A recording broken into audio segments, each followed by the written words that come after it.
Good morning मेरे प्यारे future doctors, कैसे हो आप सब? वही उम्मीद है हमेशा की तरह मस्त स्वस्थ होंगे। तो बच्चों, मयंक सर आप लोगों के लिए जो अपन ने एक previous year exam bio paper solution की एक सीरीज सीक्वेंस चला रखी है, उसी सीक्वेंस में बच्चों अपन ने वैसे तो 2014 से 2014 से 19 तक के पेपर आप लोगों के लिए सोल्व करवा दिए हैं। और एक दिन मैंने बोला भी था बच्चों की बीच बीच में मैं आपको एनटीए के कुछ पेपर भी सोल्व करवाऊंगा, जो नेशनल टेस्टिंग एजेंसी वाले अभ्यास पेपर आप लोगों के लिए ऑर्गेनाइज कर रहा है, वो भी अपन कुछ सोल्व करेंगे। कुछ अच्छे पेपर जिनमें अच्छे क्वेश्चंस, एग्जाम ओरिएंटेड क्वेश्चन होंगे, वो भी मैं बीच में आप लोगों के लिए लेकर आऊँगा।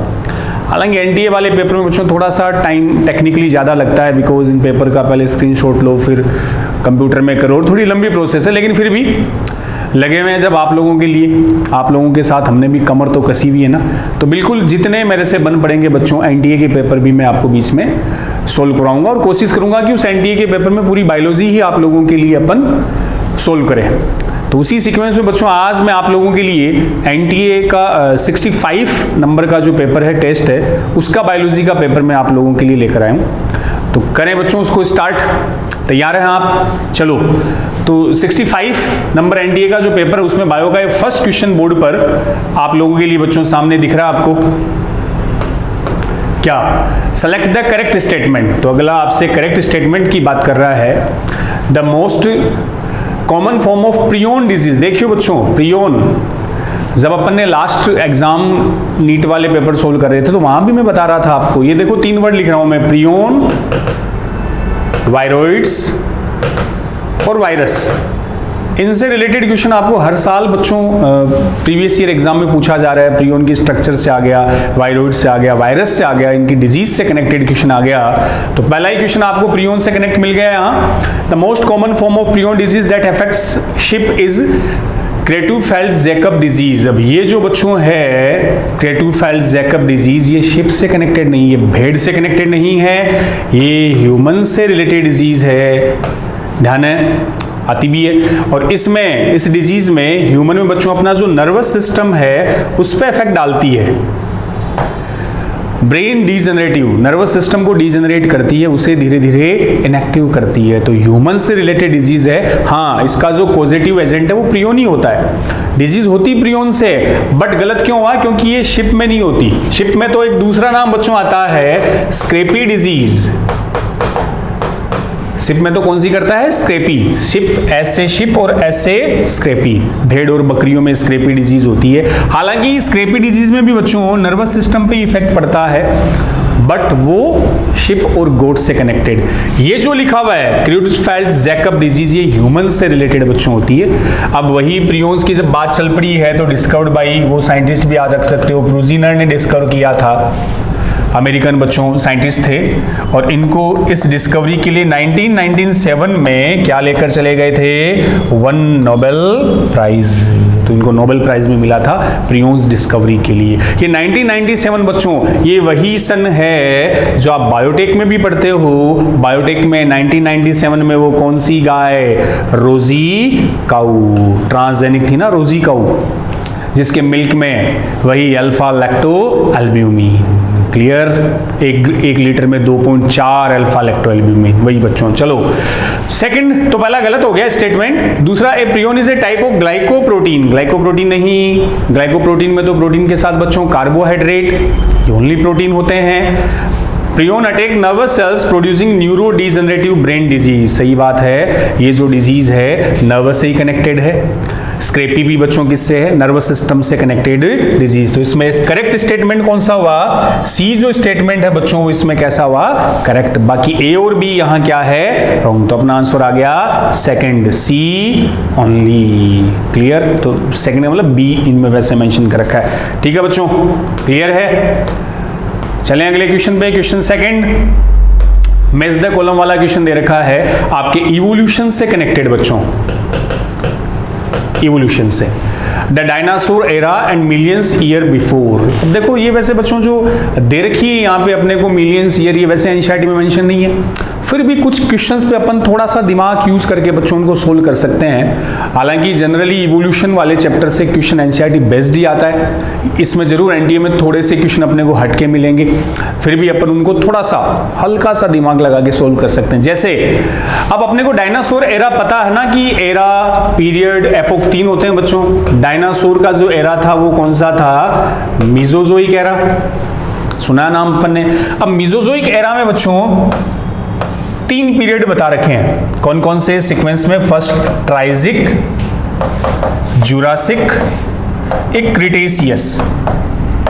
3 period of Mesozoic era, TJC, इसी सीक्वेंस में। अब बच्चों ध्यान ये रखना है कि अपन मीजोजोइक एरा को डायनासोर के रेफरेंस में याद रख लेते हैं। तो ट्राइजिक में तो डायनासोर इवोल्व हुए, ओरिजिन मान लो। डायनासोर कब आए? ट्राइजिक में। जुरासिक में डायनासोर अपने क्लाइमैक्स पे पहुंचे, मैक्सिमम थे। और क्रिटेशियस के लास्ट तक आते आते बच्चों डायनासोर क्या हो गए? एक्सटिंक्ट हो गए। जुरासिक वर्ल्ड जो मूवी देखते हैं अपन, वो डायनासोर पे बेस्ड है। तो जुरासिक यहीं से नाम उठाया, उस टाइम डायनासोर खूब थे, क्लाइमैक्स पे थे बच्चों। तो ट्राइजिक में डायनासोर का ओरिजिन हुआ, जुरासिक में क्लाइमैक्स पे, क्रिटेशियस तक आते आते वो एक्सटिंक्ट हो गए। एनसीईआरटी में दे रखा है कि डायनासोर का जो एक्सटिंक्शन है बच्चों वो 60 million years ago, 60 million years ago, और वो भी क्रिटेशियस के लास्ट तक आते आते एक्सटिंक्ट हुए 60 मिलियन। अब उससे अपन कंसीडर कर लें, मिलियन ईयर एगो दिख रहा है आपको 175, 225, 125, तो बात सीधी सी है। सबसे पहले इनमें कौन सा एरा होगा? सीक्वेंस लगा लो, सबसे पहले ट्राइजिक था, फिर जुरासिक था, फिर क्रिटेशियस था। तो देख लियो, सबसे पहले इन तीनों में से ट्राइजिक के लिए रख सकते हैं 225 मिलियन ईयर एगो, सबसे पहले हमारे पास आएगा तो मिलियन ईयर कम होते जाएंगे। देन जुरासिक के लिए बच्चों इससे कम 175, और क्रिटेशियस आ गए 125। क्लियर?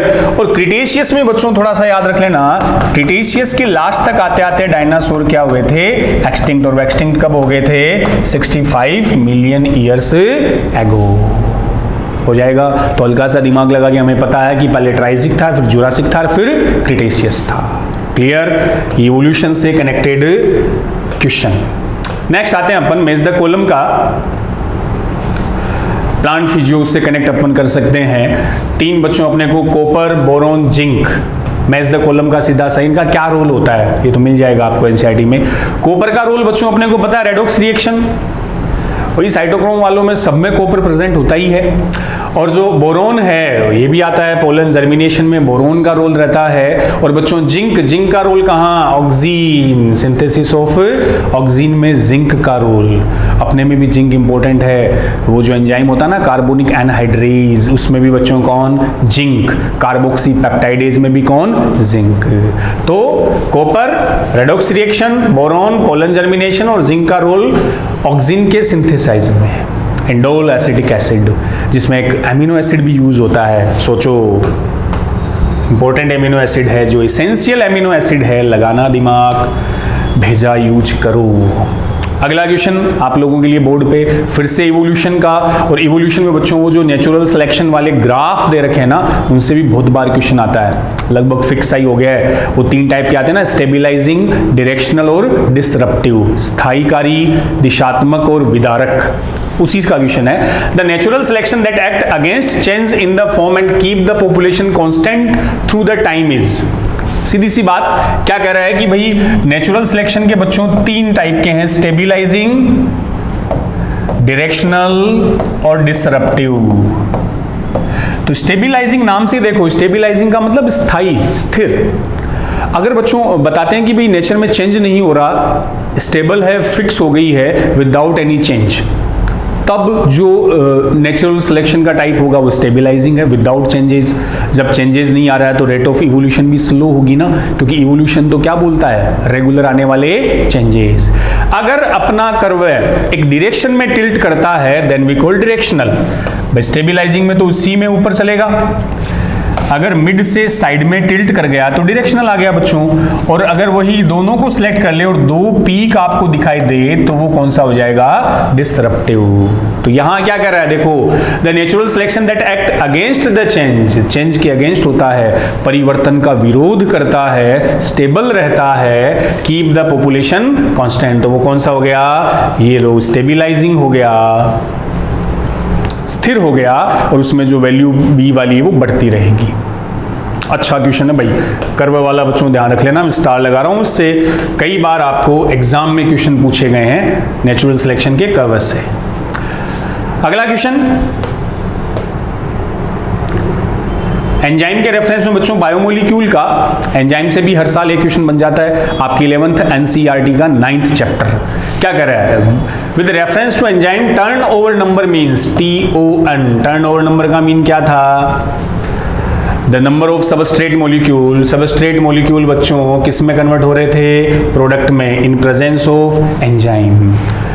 लेकिन वो एक लाइन आती है ना, सबस्ट्रेट का प्रोडक्ट में कन्वर्जन कितने टाइम में, इन ए मिनट, वो मिनट के रेफरेंस में बच्चों हम यूज करते हैं टर्नओवर नंबर। तो देख लो, the number of substrate molecule that a molecule of an enzyme convert into product per hour, hour से गलत हो गया, प्रति घंटे में नहीं, the number of substrate molecule that a molecule of an enzyme convert into product per second, second नहीं होगा, ये रहा बच्चों पर मिनट, मिनट में कितना कन्वर्ट हो रहा है उसे अपन बोल देंगे turn over number. Next question आपका वेट कर रहा है, फिर से इवोल्यूशन का क्वेश्चन आप लोगों के लिए बोर्ड पे बच्चों, Which of the following is an incorrect statement, incorrect आ रहा है, मैं कहता हूं बार बार आपको, करेक्ट इनकरेक्ट ऐसा कुछ लिखा हुआ ना तो उसको हाईलाइट अंडरलाइन कर लिया करो पेन पेंसिल से, ध्यान रहे आपसे अगला पूछ क्या रहा है। क्लियर?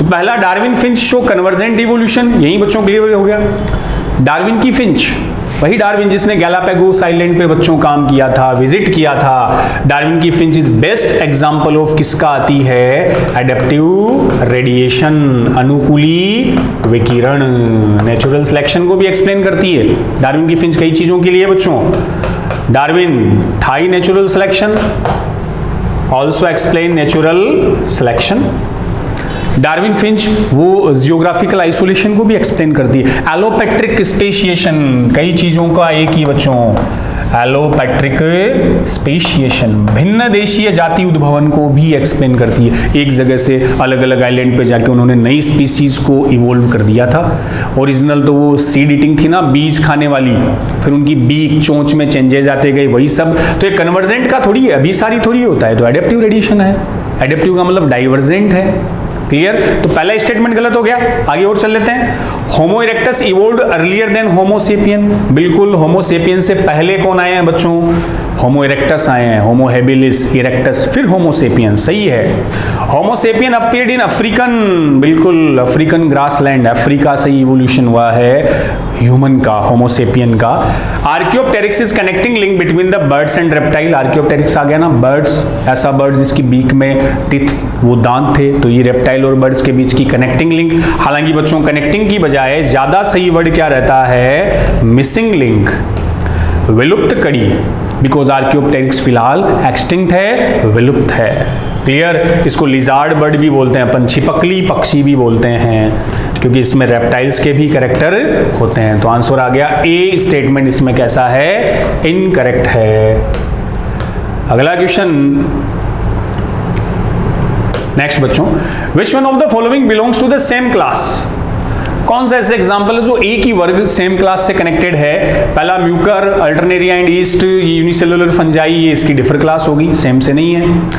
मोरकेला, मोरेल्स बच्चों, मोरेल्स भी बोलते हैं क्या इसको, हाँ। ट्रफेल्स, ये तो एडिबल हो गया ना, कौन सी फंजाई है, एडिबल फंजाई, खाने योग्य कवक हो गए, और सैकेरोमाइसीज सेम ही हो गए, तो इन तीनों की सेम क्लास है, और वो सेम क्लास कौन सी हुई, एस्कोमाइसिटीज, एस्कोमाइसिटीज से आ गई। एस्परजिलस, ये वो बेसिडी और अलग अलग क्लासेस के मेंबर है, तो मोरसेला, ट्रुफेल्स एंड सैकेरोमाइसीज सेम क्लास एस्कोमाइसिटीज के हैं, और ट्रुफेल्स और बच्चों मोरकेला जिसको मोरल्स भी बोलते हैं वो कैसी होगी, एडिबल फंजाई, खाने योग्य फंजाई। इसलिए एक लाइन आती है ना कि पीछे प्रीवियस ईयर नीट वाले में एक लाइन आई हुई है कि सारे फंगस टॉक्सिक या पॉइजनस नहीं होते, कुछ एडिबल भी होते हैं, ये उन्हीं के एग्जाम्पल है। क्लियर? तो आंसर इसमें सेकेंड बी। अगला क्वेश्चन आपका वेट कर रहा, health complication caused by protein deficiency, ये आपका डाइजेस्टिव सिस्टम में ले लो, एनसीईआरटी में दे रखे हैं 2 प्रोटीन एनर्जी माल न्यूट्रिशन वाले, पीछे मैरस्मास एंड क्वासियोरकोर याद आएगा छोटे बच्चों वाले, मैरस्मास एंड क्वासियोरकोर, उसी का बच्चों क्वेश्चन है। प्रोटीन डेफिशिएंसी से लो पहला ही आ गया, मैरस्मास, impaired mental problem, hair loss, abnormal blood coagulation, deep vein thrombosis, vein में बच्चों क्लोट बन जाते हैं, hair problem, abnormal blood coagulation हो सकता है, मेंटल प्रॉब्लम, वो फिजिकली मेंटली बच्चा वीक हो सकता है अगर छोटे बच्चे में, इन्फेंट में किसकी डेफिशिएंसी हो, प्रोटीन की। और थोड़ा बड़ा हो जाए तब बच्चों को क्वासियोरकोर भी अपन इसमें टर्म यूज कर लेते हैं। तो मैरस्मास है, दे रखा है पीछे। गोइटर ये तो घेंगा हो गया, घेंगा तो अपने को पता है आयोडीन की डेफिशिएंसी से होता है। माइस्थेनिया ग्रेविस बच्चों ये वो था क्या, ऑटो इम्यून डिजीज, स्वप्रतिरक्षी विकार। लिम्फोमा, ओमा जहां पीछे लग गया, वर्ड के पीछे क्या लगा, ओमा, वो बच्चों क्या होता है, कैंसर। तो इसमें अपना करेक्ट आंसर प्रोटीन की गड़बड़ी से आया तो कौन सा गया, फर्स्ट गया, ए। अगला क्वेश्चन बायोटेक्नोलॉजी का, वेक्टर दिख रहा है अपने को, प्लाज्मिड जैसी स्ट्रक्चर दिख रही है। Identify the type of vector represented in diagram given below. तो यहां बच्चों ये लिख रखा है सिलेक्टेबल मार्कर, थोड़े से छोटे वर्ड दिख रहे हैं। ये प्रमोटर लिखा हुआ है यहां, ये multiple cloning site, multiple cloning site, ये ORI, ओरिजिन ऑफ रेप्लिकेशन। तो एक वेक्टर आपको दिख रहा है अपने एनसीईआरटी में PBR 322 का डायग्राम दे रखा है। तो सिलेक्टेबल मार्कर तो वो हो गए ना, ट्रांसफॉर्मेंट नॉन ट्रांसफॉर्मेंट को, रिकॉम्बिनेंट नॉन रिकॉम्बिनेंट वाले, like ampicillin resistance, tetracycline resistance, वो गए। मल्टीपल क्लोनिंग साइट बच्चों ये वो अलग अलग एंजाइम, अलग अलग एंडोन्यूक्लियस की साइट होती है, जैसे इकोआर फर्स्ट आ गया, हाइंड सेकंड आ गया, जहां कट लगाया जाएगा। ORI, ओरिजिन ऑफ रेप्लिकेशन, वो हो गया जो रेप्लिकेशन को स्टार्ट करता है, प्रारंभ करता है। प्रमोटर, ये देखो प्रमोटर आप कैसे याद रख सकते हो बच्चों, लेकोपेरोन याद आया, लेकोपेरोन में एक P वर्ड हम लिखते हैं, IPO आता है ना, P प्रमोटर होता है। प्रमोटर का मतलब प्रमोट करने वाला, चलाने वाला। तो जो RNA पॉलीमरेज एंजाइम होता है ना, वो फाइनली प्रमोटर से जुड़ता है बच्चों। और एक तरह से जो प्रमोटर होता है, ये रेगुलेटर जीन होती है, रेगुलेटर इसलिए होती है कि उस डीएनए को, ये ओपेरोन एक डीएनए का सेगमेंट है, प्लाज्मिड भी तो एक डीएनए का क्या है, सेगमेंट ही तो है। रेगुलेटर एक तरह से उस पर्टिकुलर डीएनए के एक्सप्रेशन को कंट्रोल करता है। एक्सप्रेशन समझ गए ना, प्रमोटर आरएनए पॉलीमरेज जुड़ेगा तभी ऑपरेटर से स्ट्रक्चरल जीन को ऑर्डर मिलेगा। स्ट्रक्चरल जीन एक्सप्रेस होने का मतलब वो पहले आरएनए बनाएगी, आरएनए से क्या बना देगी, प्रोटीन एंजाइम। तो जीन से फाइनली प्रोटीन का बनना ही बच्चों, जीन का क्या हो जाता है, एक्सप्रेशन हो जाता है। और उसे कंट्रोल करने के लिए वहां कौन है, प्रमोटर। तो रेगुलेटर की तरह काम करता है और एक्सप्रेशन को कंट्रोल करेगा। तो थोड़ा सा एनसीईआरटी से हटके, लेकिन ध्यान रखना इस प्रमोटर को आप ओपेरोन से याद रख सकते हो। तो बच्चों इस प्रमोटर वाले वेक्टर में आ गया कि ये कैसा प्लाज्मिड है, एक्सप्रेसिबल प्लाज्मिड, ऐसा प्लाज्मिड जो खुद को एक्सप्रेस करेगा, प्रदर्शित करेगा। क्यों, एक्सप्रेशन के लिए उसके पास कौन है, प्रमोटर, जो एक तरह से रेगुलेटर जीन है, नियामक जीन है, और वो पर्टिकुलर जीन डीएनए के एक्सप्रेशन को कंट्रोल करता है, उसके प्रदर्शन को स्टिमुलेट भी बोल सकते हो, ये बच्चों करता है। तो इसमें आंसर फर्स्ट ही हो गया। ट्यूमर इंड्यूसिंग तो वो टीआई प्लाज्मिड होता ना, उसमें टीआई वाला, टी डीएनए वाली जीन होती है, वो ट्यूमर इंड्यूसिंग है। इसमें वो जीन कहीं नहीं दिख रही। एग्रोबैक्टीरियम ट्यूमिफेशियंस वाला, जिसको आप नेचुरल इंजीनियर भी बोलते हो, जिसको हम प्लांट के लिए, प्लांट अगर होस्ट हो तो उसको यूज करते हैं, एग्रोबैक्टीरियम ट्यूमिफेशियंस का T-DNA, TI plasmid. Clear, answer इसका फर्स्ट। नेक्स्ट क्वेश्चन में बच्चों आया, हेलो, हेल्थ डिजीज से अगली एंटीबॉडी से कनेक्टेड क्वेश्चन आया है। Which of the following antibody show the strongest agglutination, strongest agglutination, सबसे ज्यादा स्कंदन दर्शाने वाली स्ट्रॉन्गेस्ट एंटीबॉडी कौन सी है। तो इसको बच्चों देखो, अपने को पता ना, जब एंटीजन बाहर से आया तो आपने दो टाइप के रेस्पॉन्स बच्चों पढ़े हैं एनसीईआरटी में, प्राइमरी रेस्पॉन्स और एक सेकेंडरी रेस्पॉन्स। दो होते हैं ना, प्राथमिक अनुक्रिया और द्वितीयक अनुक्रिया।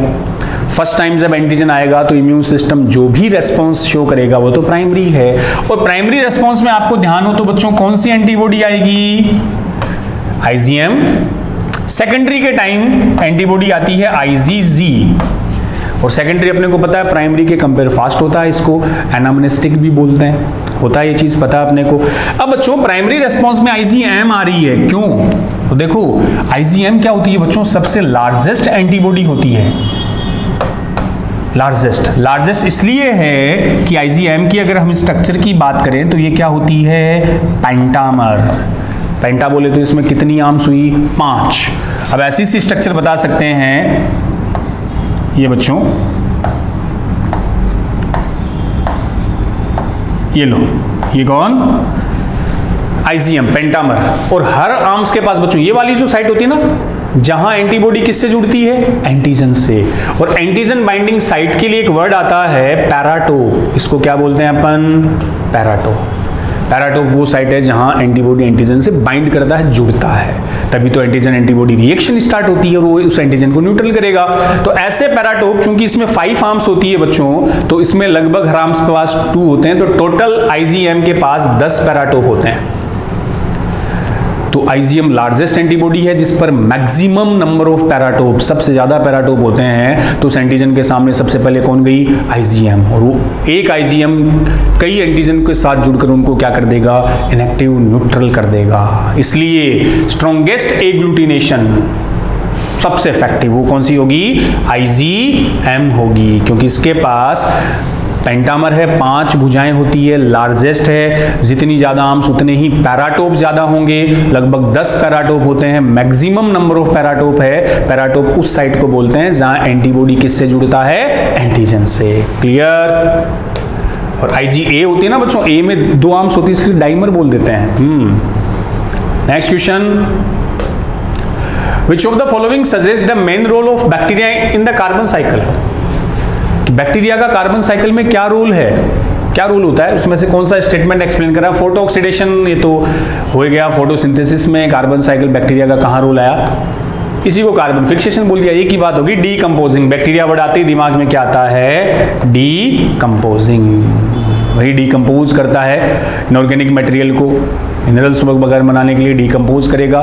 तो कार्बन साइकिल में बैक्टीरिया का रोल ही किस में होता है, डीकंपोजिंग में। सीधा सही है। नेक्स्ट बच्चों, अगला क्वेश्चन, फिर मैच द फॉलोइंग। इसको इकोलॉजी से भी कनेक्ट कर सकते हो, इवोल्यूशन से भी कर सकते हो। ये कुछ रूल्स दे रखे हैं ना, वो कोल्ड क्लाइमेट में रहते हैं तो लगभग एक जैसी सी बात है कि बच्चों जो ठंडे एरिया में रहेंगे, कोई भी वार्म ब्लडेड, तो कोल्ड क्लाइमेट में रहने का मतलब हीट लॉस को कम करना ना, ठंड में हीट लॉस, ऊष्मा की क्षति को कम करना। इसलिए बच्चों जो साइज ऑफ ऑर्गन है जैसे ईयर वगैरह, उनकी साइज धीरे धीरे कोल्ड क्लाइमेट में क्या होती जाती है, छोटी। सरफेस एरिया कम कर दिया तो हीट लॉस भी बच्चों क्या रहेगा, कम होगा। सारा खेल उस सरफेस एरिया का ही होता है। तो फिक्स है, थोड़े से याद रखो। तो भला रेंचर्स रूल, ये रेंचर्स ने दिया था उसी कोल्ड क्लाइमेट में, लेकिन ये बर्ड्स के लिए बच्चों, बर्ड्स के विंग्स के लिए था कि कोल्ड क्लाइमेट, ठंड में रहने वाले जो पक्षी है उनके विंग की साइज छोटी, साइज छोटी करोगे तो सरफेस एरिया कम, सरफेस एरिया कम होने से हीट लॉस भी कम होगा। तो रेंचर ने विंग्स के लिए याद रखने वाली बात है। बर्गमैन्स वाला तो आता ही है, बी से बर्गमैन, ये बॉडी साइज के रेफरेंस में दिया था। वही वार्म ब्लडेड एनिमल्स के रेफरेंस में कोल्ड क्लाइमेट में जो होता है। एलन्स रूल भी बच्चों इंपॉर्टेंट, ध्यान, ये ऑर्गन साइज, ठंड में रहने वाले रेबिट के ईयर लोब, ये जो एक्सट्रीमाइटीज है, अपेंडेजेज है, उनकी साइज क्या होती जाएगी, छोटी। ईयर लोब हो गए, फिंगर टोज हो गए, इन सब की। और जॉर्डन्स रूल, ये वो फिश की वर्टिब्रा के रेफरेंस में था, वर्टिब्रा की नंबर के रेफरेंस में था, कशेरुकाओं की संख्या के रेफरेंस में था। वो किसका रूल था, जॉर्डन्स रूल। तो ये बच्चों आगे तो इसमें मैच कर लेना, ये अलग अलग साइंटिस्ट के इंपॉर्टेंट है, इनके रेफरेंस से भी क्वेश्चन बन सकता है। चलें आगे, next question. A newly discovered plant was found to be a gymnosperm because it, कोई प्लांट की नई डिस्कवरी हुई है, अब बताया गया कि वो जिम्नोस्पर्म है। तो कैसे पता चला, कैसे बता सकते हैं कि वो जिम्नोस्पर्म है। तो जिम्नोस्पर्म एंजियोस्पर्म में मेजर डिफरेंस ही बच्चों क्या होता है, देख लो, lack ovary but possess exposed ovules, ही हो जाएगा। ओवेरी नहीं होती जिम्नोस्पर्म में।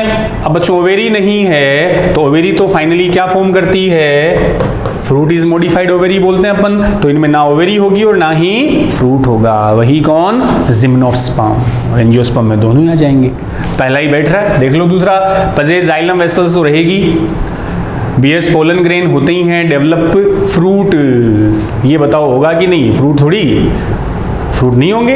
पोलन ग्रेन्स भी इनके रेफरेंस में यूज नहीं करते, तो इसका बेस्ट क्या रहेगा, lack ovary but possess exposed ovulation. तो ओवेरी नहीं है तब हम बता सकते हैं वो क्या है, जिम्नोस्पर्म। तो एंजियोस्पर्म के कैरेक्टरिस्टिक्स हो गए।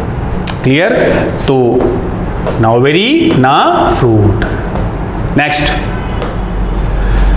The hormone is secreted by the, ये फिल इन द ब्लैंक्स, आपको इन ब्लैंक्स को अपने को बच्चों भरना है। Cells of kidney and stimulate the formation of erythrocyte.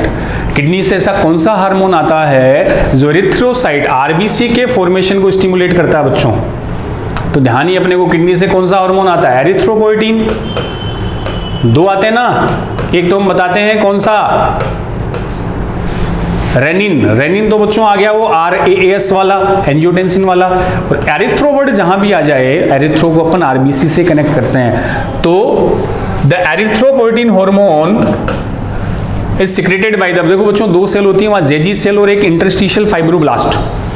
वैसे जनरली जेजी सेल के रेफरेंस में यूज करते हैं, बट अगर डिटेल में अपन चलना हो ना, तो रेनिन का सोर्स तो होता है कौन सी सेल, जेजी, जुक्स्टाग्लोमेरुलर सेल।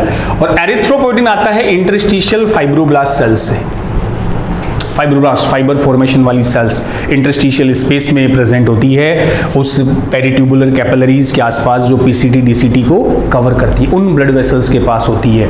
तो एरिथ्रोपोएटिन हार्मोन जेजी सेल, बच्चों देखो ऑप्शन में ये भी है, इंटरस्टिशियल फाइब्रोब्लास्ट भी है, लेकिन मेनली जो आता ना डिटेल में चले तो वो इन फाइब्रोब्लास्ट सेल से रिलीज होता है। अगर ये ऑप्शन में ना दिखे तब अपन किस पर आएंगे, जेजी सेल से। जेजी सेल से जो मेन हार्मोन आता है वो कौन सा होगा, रेनिन होगा, सिंगल एन वाला। डबल एन का रेनिन तो स्टमक का एंजाइम हो जाएगा। तो इसमें आंसर अपना बी, एरिथ्रोपोएटिन और इंटरस्टिशियल फाइब्रोब्लास्ट। क्लियर? तो ये इसमें आ गया। और वैसे कुछ एरिथ्रोपोएटिन बताते हैं लीवर से भी बच्चों रिलीज होता है, लीवर की कुछ सेल से भी आता है, बाकी मेनली इसका सोर्स होता है किडनी की इंटरस्टिशियल फाइब्रोब्लास्ट सेल्स। चलें, ये मैकुला डेंसा है तो डीसीटी में होती है ना, डीसीटी वाली सेल्स मैकुला डेंसा, ये सारे बच्चों पार्ट है उसके जेजीए के, juxtaglomerular apparatus. Next question, which of the following factor affect the role of transpiration. Transpiration में वाष्पोत्सर्जन को अफेक्ट करने वाले कौन कौन से फैक्टर है? सीधा से टेम्परेचर होता है, टेम्परेचर बढ़ाओगे तो ट्रांसपिरेशन बढ़ेगा। विंड स्पीड, हवा की स्पीड बढ़ेगी तो भी ट्रांसपिरेशन बढ़ेगा। ह्यूमिडिटी, आर्द्रता बढ़ेगी तो ट्रांसपिरेशन कम। स्टोमेटल डेंसिटी, स्टोमेटा की नंबर बढ़ेगी फिक्स एरिया में तो भी ट्रांसपिरेशन बढ़ेगा। तो सारे फैक्टर आ गए जो इस पे डिपेंड करता है। तो आंसर थर्ड कर दें, both A and B. Clear? Next question number 16, which of the following hormone is responsible for the release of bile from the gall bladder. ये डाइजेशन में कर लो, एंडोक्राइन में कर लो। गोल ब्लैडर से बाइल कौन रिलीज करवाता है? दो इसके लिए, एक तो पैंक्रियोजाइमिन, एक सीसीके कोलेसिस्टोकाइनिन। दोनों हार्मोन का बच्चों रोल रहता है। कोलेसिस्ट का मतलब ही बाइल गोल ब्लैडर से कनेक्टेड होता है। तो सिक्रीटिन तो ड्यूडेनम से आता है, इसका रोल नहीं है, तो पैंक्रियाज से वो वाटर और बाइकार्बोनेट लाएगा। पैंक्रियोजाइमिन ये आ गया बच्चों। एंटेरोगेस्ट्रिन तो गैस्ट्रिन के एंटी होता है, और ये गैस्ट्रिन तो गैस्ट्रिक जूस से कनेक्टेड है, तो यहाँ बेस्ट आंसर अपना पैंक्रियोजाइमिन। एक और बाइल जूस के लिए कनेक्टेड हार्मोन बच्चों कौन सा? सीसीके कोलेसिस्टोकाइनिन, वो भी होता है। ऑप्शन में पैंक्रियोजाइमिन है तो अपना आंसर पैंक्रियोजाइमिन। 17 पे आओ। Algae and fungi are characterized by the position of algae, fungi, unicellular, haploid होती है algae, fungi, characterized by the position, दोनों में क्या प्रेजेंट होंगे? माइटोस्पोर, यही जच रहा है मेरे। अब बच्चों हैप्लोइड है तो अपने को पता है जनरली जो हैप्लोइड ऑर्गेनिज्म होता है उसमें जब गैमेट बनेंगे तो क्या होगा? माइटोसिस ही होगा। इसलिए बनने वाले गैमेट्स के लिए क्या वर्ड आ जाएगा? माइटोस्पोर। माइटोसिस से बनते हैं ना ताकि नंबर ऑफ क्रोमोसोम उतनी रहे, हाफ ना हो। अरे हनी बी याद कर लो, हनी बी में बताते हैं अपन क्या, हनी बी में जो मेल होते हैं ना बच्चों, मेल पार्थेनोजेनेसिस से बनते हैं, और हनी बी के जो मेल है वो हैप्लोइड होते हैं। ध्यान अपने को, अब इन मेल से जो स्पर्म बनेंगे वो भी हैप्लोइड है, सेम क्रोमोसोम रहते हैं। तो यहां जब स्पर्म बनते हैं तो मियोसिस की जगह क्या होता है? माइटोसिस। तो हैप्लोइड ऑर्गेनिज्म में माइटोसिस हम कंसीडर करते हैं। तो बनने वाले स्पोर ये क्या कहलाए? माइटोस्पोर। क्लोरोप्लास्ट कुछ में होता है, नहीं भी होता है, कॉमन नहीं है वो। तो पहले आ गया माइटोस्पोर। नेक्स्ट चलें, Which cells are responsible for the phagocytosis of antigen and removal of cellular debris? चाहे डिजीज में कनेक्ट कर लो, चाहे इसको आप सर्कुलेटरी ब्लड से भी कनेक्ट कर सकते हो। तो फैगोसाइटोसिस वर्ड ही आ गया, तो फैगोसाइटोसिस वाली सेल कौन सी आ गई? हेल्पर तो नहीं हुई, तो बी को बोल के एंटीबॉडी बनाती है, plasma cell, B plasma antibody बनाती है। फाइब्रोब्लास्ट तो बच्चों फाइबर, नाम ही देखो फाइब्रोब्लास्ट, ब्लास्ट का मतलब फॉर्मेशन, क्या बनाना? फाइबर बनाना, लाइक कोलेजन फाइबर वगैरह वो बनती है। मैक्रोफेज आ गई, मैक्रोफेज क्या है? एक तरह से monocyte, largest WBC macrophage monocyte, और इनका काम ही क्या है? फैगोसाइटोसिस। टिश्यू में बोलते हैं ना मैक्रोफेज, लार्जेस्ट WBC, सेल ही बोल सकते हो, ब्लड सेल बच्चों। Next question, mesogamy, plant embryo से कनेक्ट कर लें इसको अपन। मीजोगेमी का मतलब, अब बच्चों वही है ना, पोलन ट्यूब की एंट्री से कनेक्टेड हो गया। इसमें अपन बता देते हैं कि भाई पोलन ट्यूब ओवरी में कहां से एंटर करी है, उसके बेस पे बच्चों अपन बता देते हैं क्या, हेलो, क्या कंसीडर करते हो कि अगर पोलन ट्यूब कहां से, हाँ माइक्रोपाइल से अगर बच्चों एंटर करे, एक तो ये रास्ता हुआ, एक हम बोलते हैं चेलाजा से एंटर करे वो, एक उसके अलावा कहीं से भी एंटर करे इंटेगुमेंट और से, तीन मेन बोलते हैं ना। तो माइक्रोपाइल से एंटर करे वो तो पोरोगेमी बोलते हो, चेलाजा की साइड से आए तो बच्चों चेलाजोगेमी हो गई, और इन सबको हम क्या बोल देंगे? इंटेगुमेंट। बाकी और साइड से एंट्री करती है तो वो मीजोगेमी। शायद कुकुरबिटेसी वाले में ये एग्जांपल अपन यूज करते हैं। Entry of the pollen tube in the ovule through micropyle, ये तो पोरोगेमी है। Entry of the pollen tube in ovule through integuments हो गया, किसी और साइड से एंट्री करना, ये गेमी। और ओव्यूल थ्रू चेलाजा, चेलाजा से एंट्री करना बच्चों क्या कहलाएगा? चैलाजोगेमी। तो आंसर अपना सेकंड। क्लियर? नेक्स्ट पे आओ, अगला question, epimysium is the outer most covering of following tissue organ. ये एपीमाइसियम वर्ड आ गया ना बच्चों, माइसियम टर्म यूज करते हैं अपन, माइसियम।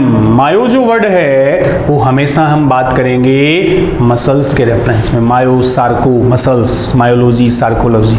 तो एपीमाइसियम, अब मसल्स की बात ही आ गई तो outer covering of muscular tissue, क्योंकि नर्वस टिश्यू में तो आप बोल सकते हो एपीन्यूरियम,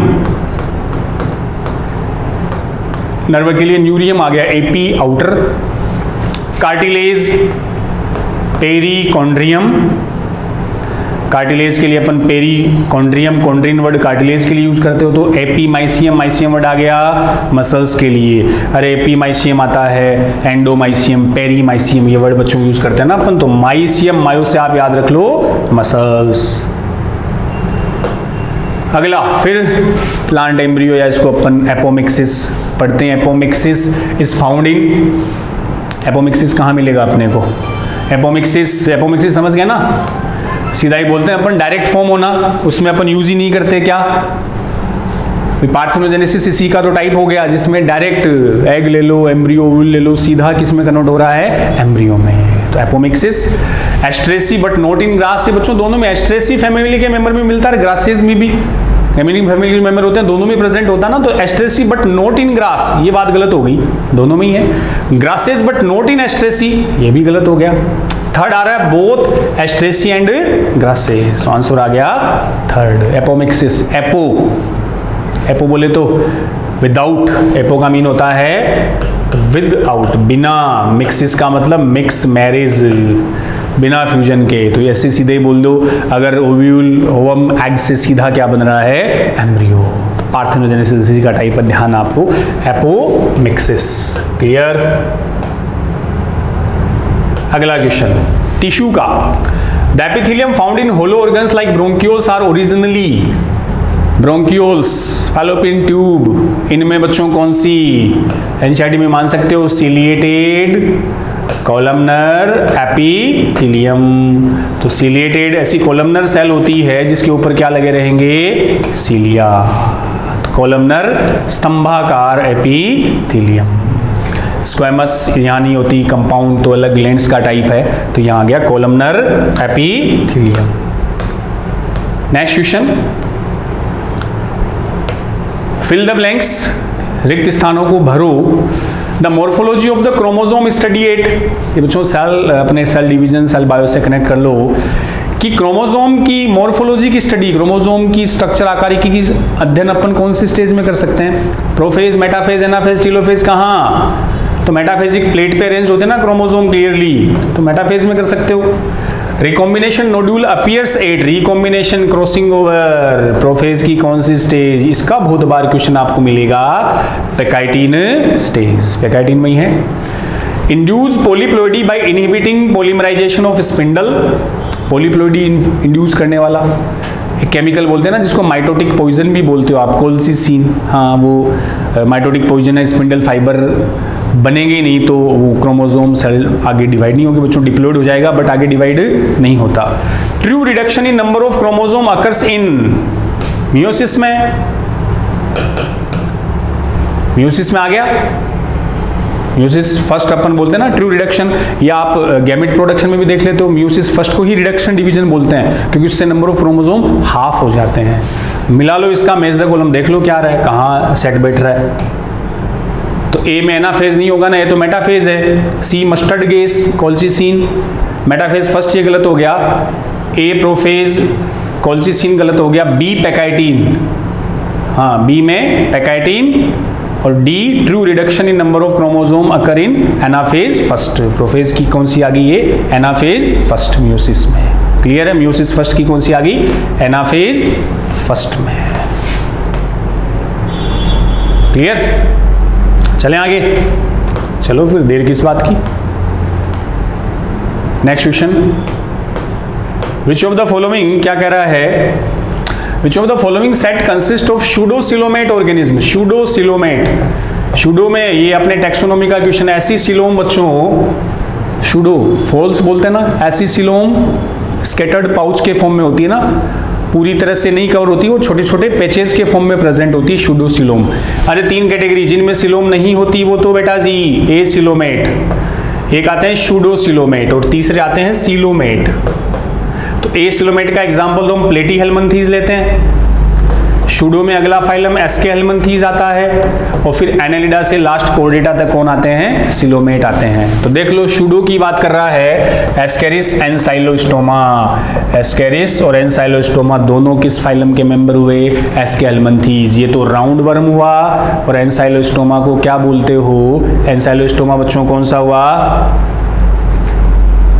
हुकवर्म, वही जो अपनी स्किन से घुसता है, आरबीसी को डैमेज करता है, जिससे एनीमिया डिजीज होती है। क्लियर? चलो क्लियर है। तो एस्केलमंथीज में होती है शूडोसिलोम।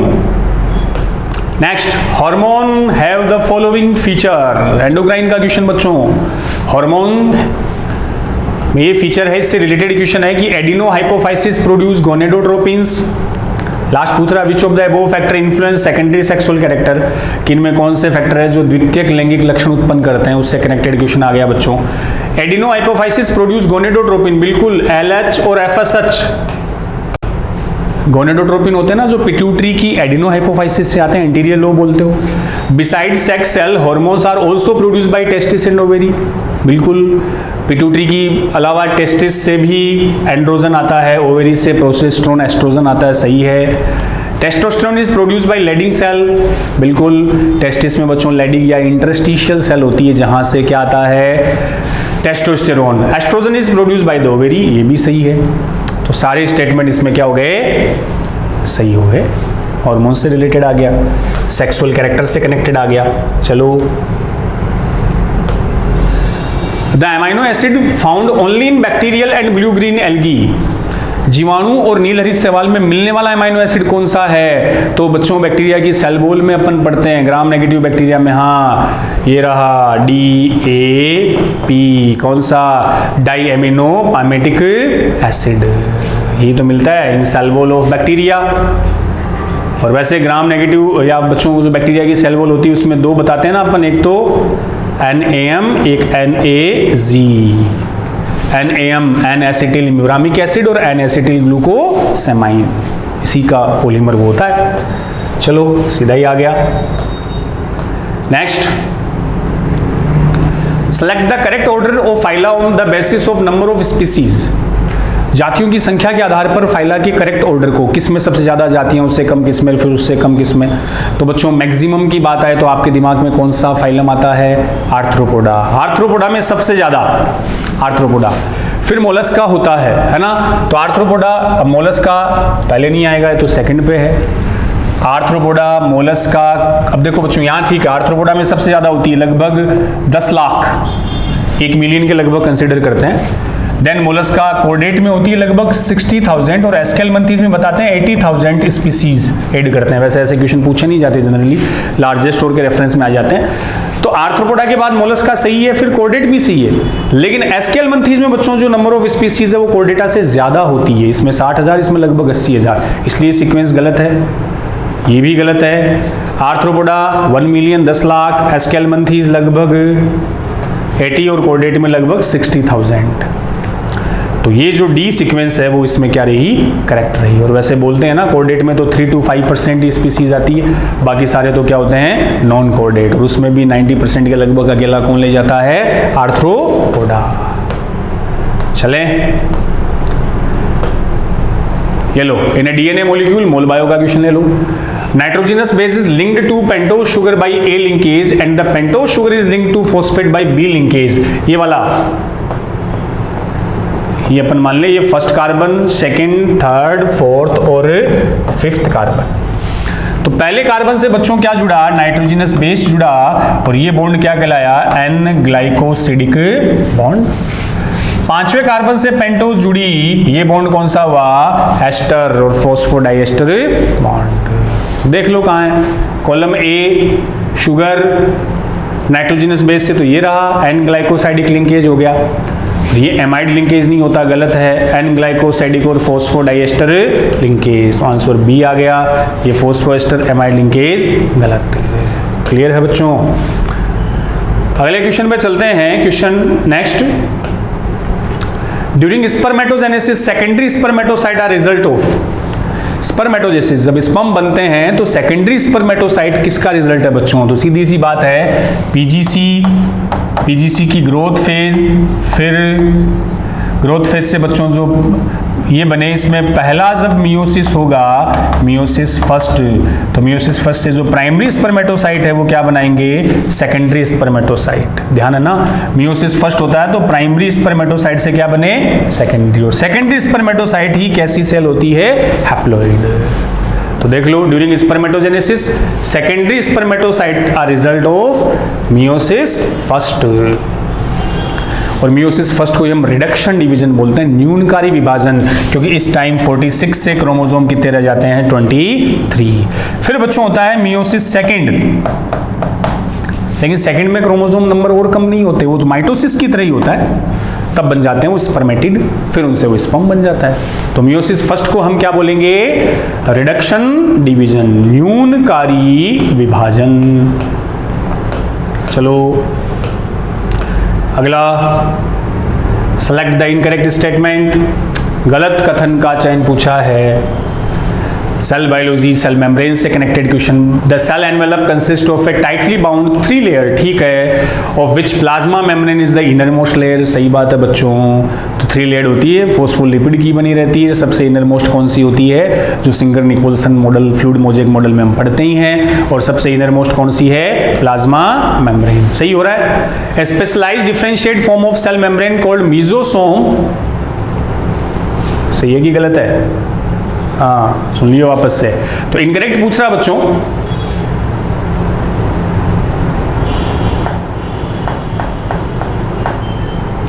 सेलेक्ट द, अगला question, select the incorrect statement. तो इनकरेक्ट की बात आई।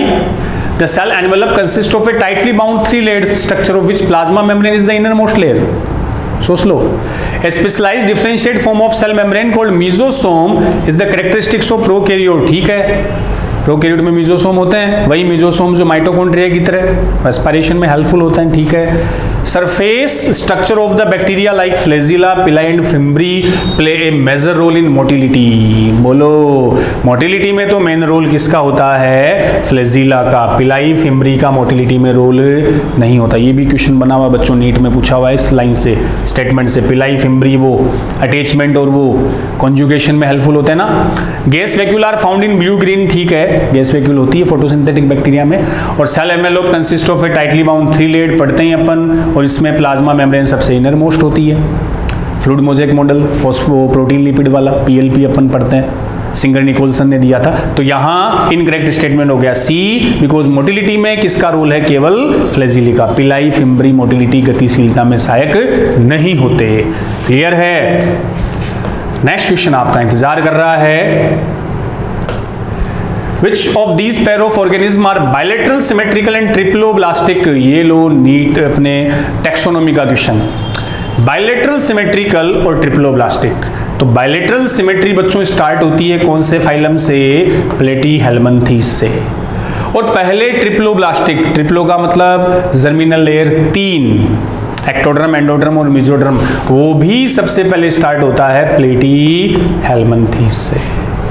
तो एग्जांपल देख लो, एस्केरिस तो एस्केल्मंथीस है, ठीक है। प्लेनेरिया प्लेटीहेल्मिन्थीस है, ठीक है, पहला ही हो जाएगा। स्पोंजिला स्पोंज है। पोरीफेरा, इकाइनस, हाँ इकाइनस बच्चों देखो इकाइनोडर्मेटा है, और इकाइनोडर्मेटा के एडल्ट में तो रेडियल सिमेट्री होती है। अच्छा क्वेश्चन, तो गलत हुआ। टीनोप्लाना टीनोफोरा है, उसमें रेडियल ये बायलेटरल सिमेट्री नहीं होती। तो आंसर आ गया इसका first. Clear? Next, identify the living plant tissue whose main function to provide buoyancy to the plant। तो लिविंग प्लांट टिश्यू में कौन है जिसका मेन रोल उत्प्लावकता प्रदान करना, बायोंसी। अब बायोंसी से आती एयर, एयर से कौन सा टिश्यू? एरेनकाइमा। एरेनकाइमा मॉडिफाइड कौन है? पैरेनकाइमा। अगर इसमें एयर आ गई सेल के बीच में तो इसको हमने बोल दिया वायुतक या एरेनकाइमा। और ये क्या देगा बच्चों? उत्प्लावकता या बायोंसी प्रोवाइड कराएगा। क्लियर? अगला question, a vascular bundle which lack cambium is called. ऐसा समन पूल जिसमें कैम्बियम नहीं होता। कैम्बियम तो वैसे बच्चों डाइकोट का फीचर है ना, मोनोकोट में नहीं होता कैम्बियम, सेकेंडरी ग्रोथ के लिए जो रिक्वायर्ड है। Conjoint and collateral, conjoint but not collateral, closed. अब देखो बच्चों ये जो कॉन्जॉइंट होते हैं ना, कॉन्जॉइंट अपन इसको बोलते हैं कॉन्जॉइंट। इसके जैसे दो मेन टाइप बता रखे हैं, एक तो कोलेट्रल, एक हम पढ़ते हैं बाई कोलेट्रल, दो कैटेगरी। अब कोलेट्रल में फिर बच्चों ओपन और क्लोज्ड पढ़ते हो आप, ध्यान ही है। क्लोज में तो अपन क्या बता देते हैं, ये तो फाइलम आ गया, फ्लोएम आ गया, ये जाइल, ये भी इसमें फ्लोएम और कौन आ गया? जाइलम आ गया, ठीक है। तो क्लोज्ड फ्लोएम और जाइलम, ओपन फ्लोएम और जाइलम। अब ओपन में है तो बीच में कौन आ गई? कैम्ब्रियम।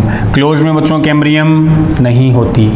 तो हम बोल सकते हैं कि क्लोज तो मोनोकोट का फीचर है, जबकि ओपन डाइकोट में। अब बाई कोलेट्रल की स्ट्रक्चर में, बाई का मतलब दोनों साइड, बोथ साइड में बच्चों, हेलो, तो ये दोनों साइड में वहां कौन प्रेजेंट होगी?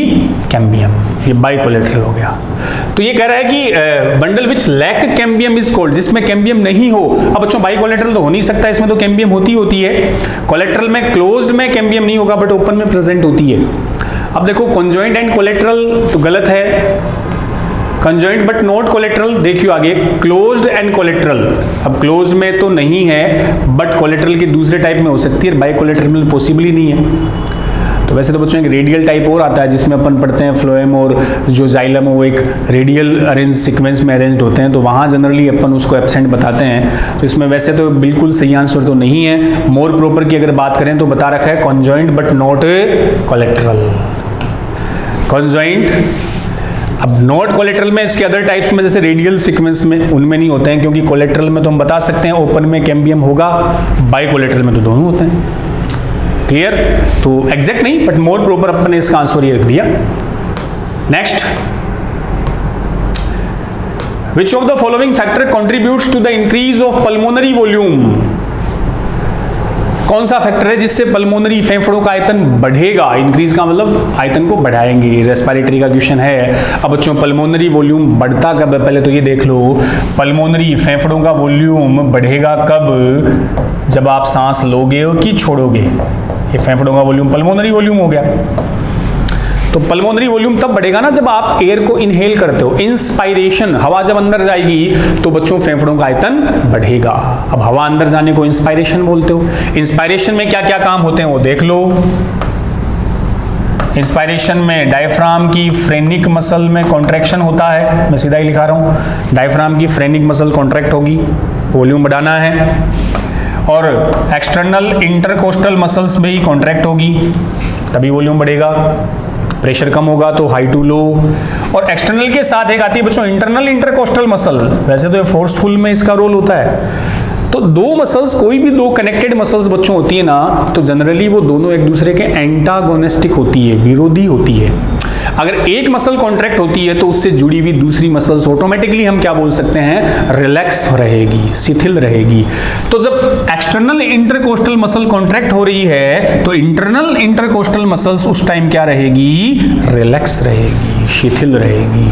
अब देख लो कौन मैच कर रहा है। तो पल्मोनरी वॉल्यूम को बढ़ाना है, मतलब बात हो रही है इंस्पायरेशन की, अंतः श्वसन की, तो रिलैक्सेशन ऑफ द EICM गलत, एक्सटर्नल शिथिल थोड़ी होगी, तो कॉन्ट्रैक्ट होगी। Relaxation of internal intercostal muscle सही, IICM शिथिल रिलैक्स होती है।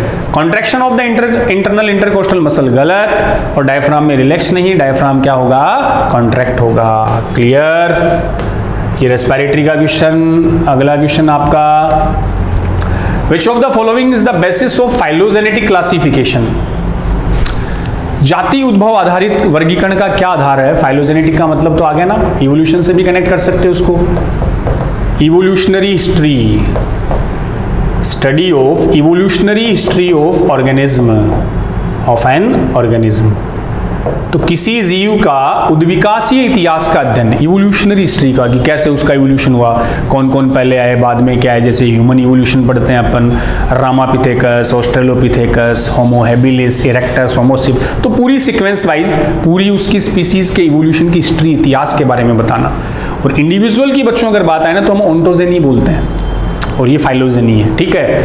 तो इवोल्यूशनरी हिस्ट्री ऑफ ऑर्गेनिज्म, तो ये किस क्लासिफिकेशन का बेसिस ये होता है? तो सीधी सी बात है कि आप हिस्ट्री की बात करें स्पीसीज, तो उसका ओरिजिन कैसे क्या हुआ वही तो चेक करना है। तो descent form of common origin, एक समान पूर्वज से, एक ओरिजिन से कैसे क्या दूसरी उसकी सीक्वेंस बनती गई, ये फाइलोजेनेटिक ओरिजिन। एक से स्टार्ट हुए फिर कैसे, जैसे कोऑर्डिनेट में फिश आई, फिश से बच्चों एम्फीबिया, देन रेप्टाइल्स, बर्ड्स और मैमल्स बनते गए, और इसी को हम फाइलोजेनेटिक ट्री बोल देते हैं, शाखाओं के समान।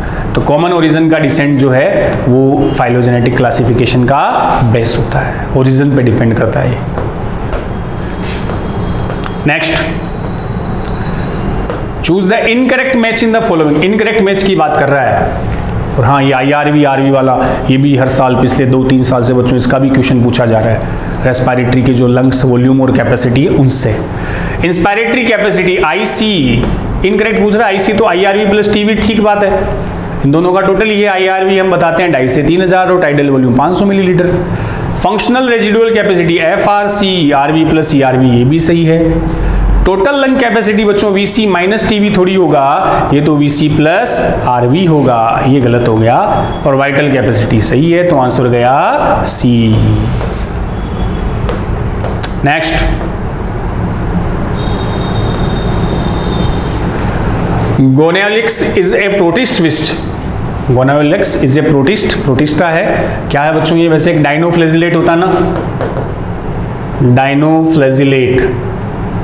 और डाइनोफ्लेजिलेट्स वही सेल वॉल में सिलिका जिनमें होता है। तो इसकी बात कर रहा है, causes an algal bloom where it rapid multiplication change the sea colour. आ गया भाई, ये सी में बच्चों फास्ट मल्टीप्लाई करेगा, नंबर को बढ़ाएगा, जिसको अपन एल्गल ब्लूम स्पोर्ट टाइप हो जाएगा। रेड कलर का होता है, इस वजह से ओशन में बच्चों आता है ना रेड टाइड, इसी वैल्यू कैलिक्स से ये आ गया। तो ये इसमें फर्स्ट ही आ जाएगा। Leads to the formation of diatom behave like a heterotroph in the absence of sunlight, तो ये होता ही नहीं, वो तो अपन उसकी बात कर सकते हैं यूग्लिना कनेक्टिंग लिंक के रेफरेंस में। तो डाइनोफ्लैजिलेट जो एल्गल ब्लूम का रीजन है और रेड कलर का है, तो रेड टाइड ओशन में है। और बच्चों इससे टॉक्सिक केमिकल भी रिलीज होता है, सोचियो हार्मफुल, जिससे एक्वेटिक जो फिशेज होती है वो खत्म भी हो सकती है, उनके लिए टॉक्सिक भी एक रिलीज करता है। गोनायोलॉक्स इज ए प्रोटिस्ट जो dino. Out of the following animals how many show the stress cycle, कि दिए गए जंतुओं में से कितनों में स्ट्रेस साइकिल होता है। स्ट्रेस बच्चों मध्य चक्र को बोलते हैं अपन, दो होते हैं ना, मेंस्ट्रुअल साइकिल और स्ट्रेस साइकिल। मेंस्ट्रुअल साइकिल और स्ट्रेस साइकिल, इसके एग्जाम्पल ध्यान रख लो। मेंस्ट्रुअल साइकिल ये सिलेबस में तो वैसे मेंस्ट्रुअल साइकिल बच्चों किस में चलती है, प्राइमेट मैमल्स में। स्ट्रेस साइकिल का एग्जाम्पल आता है नॉन प्राइमेट। तो प्राइमेट में कौन कौन आते हैं, ह्यूमन, एप और मंकी, इनमें तो मेंस्ट्रुअल साइकिल आती है। इनके अलावा बाकी सब में एस्ट्रस साइकिल, ह्यूमन, एप्स और मंकी, ये प्राइमेट में, इनमें आर्थो मेंस्ट्रुअल साइकिल होता है। तो देख लियो लिजार्ड, लिजार्ड तो रेप्टाइल है, छिपकली इसमें तो नहीं होगा। लोयन, इसको टिक कर लो, नॉन प्राइमेट मैमल है। गोट, बकरी, नॉन प्राइमेट मैमल है। रेट, चूहा, नॉन प्राइमेट है। ह्यूमन, एप्स और मंकीज, इनमें तो होती है मेंस्ट्रुअल साइकिल, और इन तीन में चलेगी स्ट्रेस साइकिल, जबकि लिजार्ड, छिपकली तो रेप्टाइल। तो आंसर आ गया 3D। क्लियर? तो प्राइमेट, नॉन प्राइमेट से इसको आप याद रख सकते हो बच्चों। अगला, Which of the following part of the human eye comprise the densely packed cone? कि मानव नेत्र का वो कौन सा भाग है जहां सघन रूप से कोन, शंकु उपस्थित होते हैं, डेंसली कॉन्स। ये तो पता ही आपको कौन सा ऐसा पार्ट है, फोविया। फोविया में बच्चों कौन भी कैसे अरेंज होंगे, ऑब्लिक कॉन सेल अरेंज्ड, तिरछे शंकु प्रेजेंट होते हैं फोविया में। वो येलो स्पॉट मैकुला लुटिया का फोविया जहां शार्पेस्ट इमेज बनती है, ध्यान है। तो चलो ऑब्लिक कौन याद रख लेना बस, कौन में भी कैसे, oblique. After the stage cell walls are laid down leading to the organization of the typical female gametophyte और एम्ब्रियोसेक। कौन सी स्टेज के बाद, एम्ब्रियोसेक की कौन सी स्टेज के बाद बच्चों cell wall are laid down leading to the organization, cell wall से ऑर्गेनाइजेशन फॉर्म स्टार्ट हो जाता है। तो वो अपन बताते हैं ना, हाँ ये तीन तो एंटीपोडल, सेंट्रल न्यूक्लियर और ये सिनर्जिड वाली। तो कितने न्यूक्लियस, 7 सेल और कितने 8 न्यूक्लिएटेड स्टेज। ये तो वैसे ही इंपॉर्टेंट है, 8 केंद्रक अवस्था। क्लियर? नेक्स्ट, नर्वस सिस्टम का एनसीईआरटी से related question. The association areas of the brain are responsible for, मस्तिष्क के जो सहभागी क्षेत्र है, एसोसिएशन याद करो। सेरेब्रम का बच्चों जो कोर्टेक्स पार्ट है उसमें 3 एरिया बता रखे हैं, सेंसरी एरिया, मोटर एरिया और एसोसिएशन एरिया। एसोसिएशन जो ना तो पूरी तरह से सेंसरी होते हैं ना ही मोटर होते हैं, तो वो किस किस के लिए दे रखे हैं, इंटरसेंसरी एसोसिएशन, सेंसरी मोटर में कम्युनिकेशन, मेमोरी और कम्युनिकेशन के लिए। पहला ही आ गया संचार, अंतर, संवेदी, सहभागिता, ऐसे वो कुछ हिंदी अपने एनसीईआरटी में टर्म्स दे रखे हैं, ये आ गया। जैसे बाकी इन कोऑर्डिनेशन फॉर सेंसरी और मोटर सिग्नल, कार्पस कैलोसम है ये। रेगुलेशन ऑफ रेस्पिरेशन और सर्कुलेशन, ये आप मेडुला इनवॉल्यूंटरी के लिए होता है। बॉडी टेम्परेचर आती है अपना हाइपोथैलेमस हो गया, तो आंसर गया फर्स्ट ए।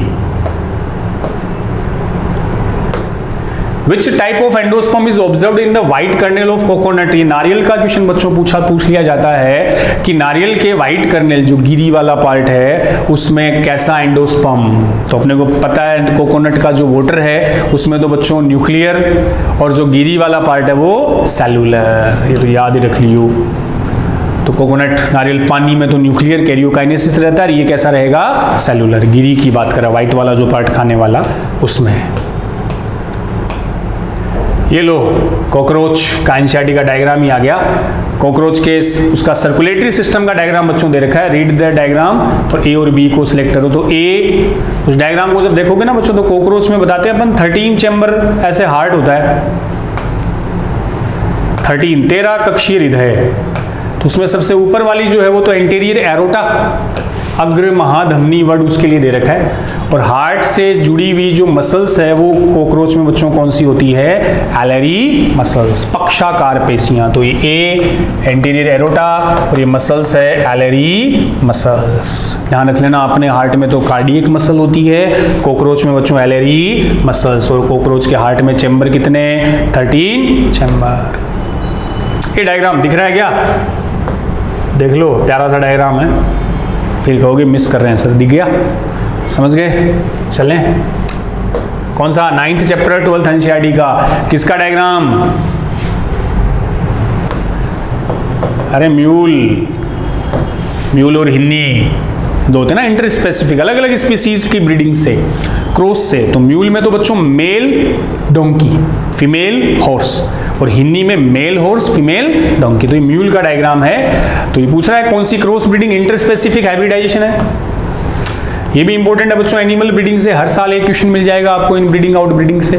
आउट ब्रीडिंग में फिर 3 होते हैं, आउट क्रॉसिंग, क्रॉस ब्रीडिंग और इंटर स्पेसिफिक हाइब्रिडाइजेशन। इसका एग्जाम्पल है म्यूल हिन्नी, क्रॉस ब्रीडिंग का वो विजार्डेल शिप, वही। चलो, Which of the following is not a medicinal plant of commercial use? तो मेडिसिनल प्लांट जो नहीं है, जिसका कोई चिकित्सकीय महत्व नहीं है, ऐसा प्लांट कौन सा है, मुलेठी। मुलेठी तो बच्चों मेडिसिनल रोल है इसका, तो गले में खराश वगैरह मुलेठी यूज करते हैं अपन। राउवोल्फिया रेसरपीन, इससे तो एल्केलॉइड आता है, राउवोल्फिया सर्पेंटाइना, हम उसमें ड्रग एब्यूज में भी यूज करते हैं। बेलाडोना, एट्रोपा बेलाडोना, इससे भी एल्केलॉइड आता है। इंडिगोफोरा, इंडिगोफोरा तो नील है, इसका कमर्शियल यूज तो होता है लेकिन मेडिकल में इसका कोई यूज नहीं है। तो ये इंडिगोफोरा आ गया। जेनेटिक्स का question, which one of the following condition indicate Klinefelter syndrome. Klinefelter का बच्चों आपको पता ही है, 44 + XXY, पहला ही हो रहा है। दूसरा टर्नर सिंड्रोम है, तो इसमें फर्स्ट ही आंसर आ गया। Next, in the process of treating sewage and industrial waste water using air and a biological flow, the sediment obtained is called। हाँ, ये वो बच्चों मेथड है ना, वो सीवेज वाटर को ट्रीट करने के लिए ऐसे सिंपली बता देते हैं कि भाई इसमें सीवेज वाटर प्लांट में अपन क्या करते हैं, वो एजिटेटर वाले लगे रहते हैं ना, एजिटेटर अपन बायोरिएक्टर में भी पढ़ते हैं, घुमाने वाले। इसमें अपन ने वो मिक्स कर दिया क्या, स्पेसिफिक डिकम्पोजिंग बैक्टीरिया और फंगाई मिला दी, फिर ऑक्सीजन अवेलेबिलिटी भी कर देते हैं। सेम वही बायोरिएक्टर की तरह होता है, एजिटेटर घूमेगा तो वो जो डिकम्पोजिंग है बच्चों इनऑर्गेनिक मटेरियल, उससे वो मिनरल वगैरह बना लेगा, तो ऊपर ये बैक्टीरिया फंगस की यहाँ कॉलोनी बन जाती है। इसी कॉलोनी को अपन बोलते हैं फ्लॉक या एक्टिवेटेड स्लज। तो अब यही है कि अगर इसमें वही डेड ऑर्गेनिक मटेरियल ये कम होगा तो बच्चों बायोलॉजिकल ऑक्सीजन डिमांड भी कम होगी, ये कम होगी तो डिजोल्व ऑक्सीजन की अमाउंट बढ़ेगी। तो वही एक्टिवेटेड स्लज या फ्लॉक, इसी को कहा जाता है।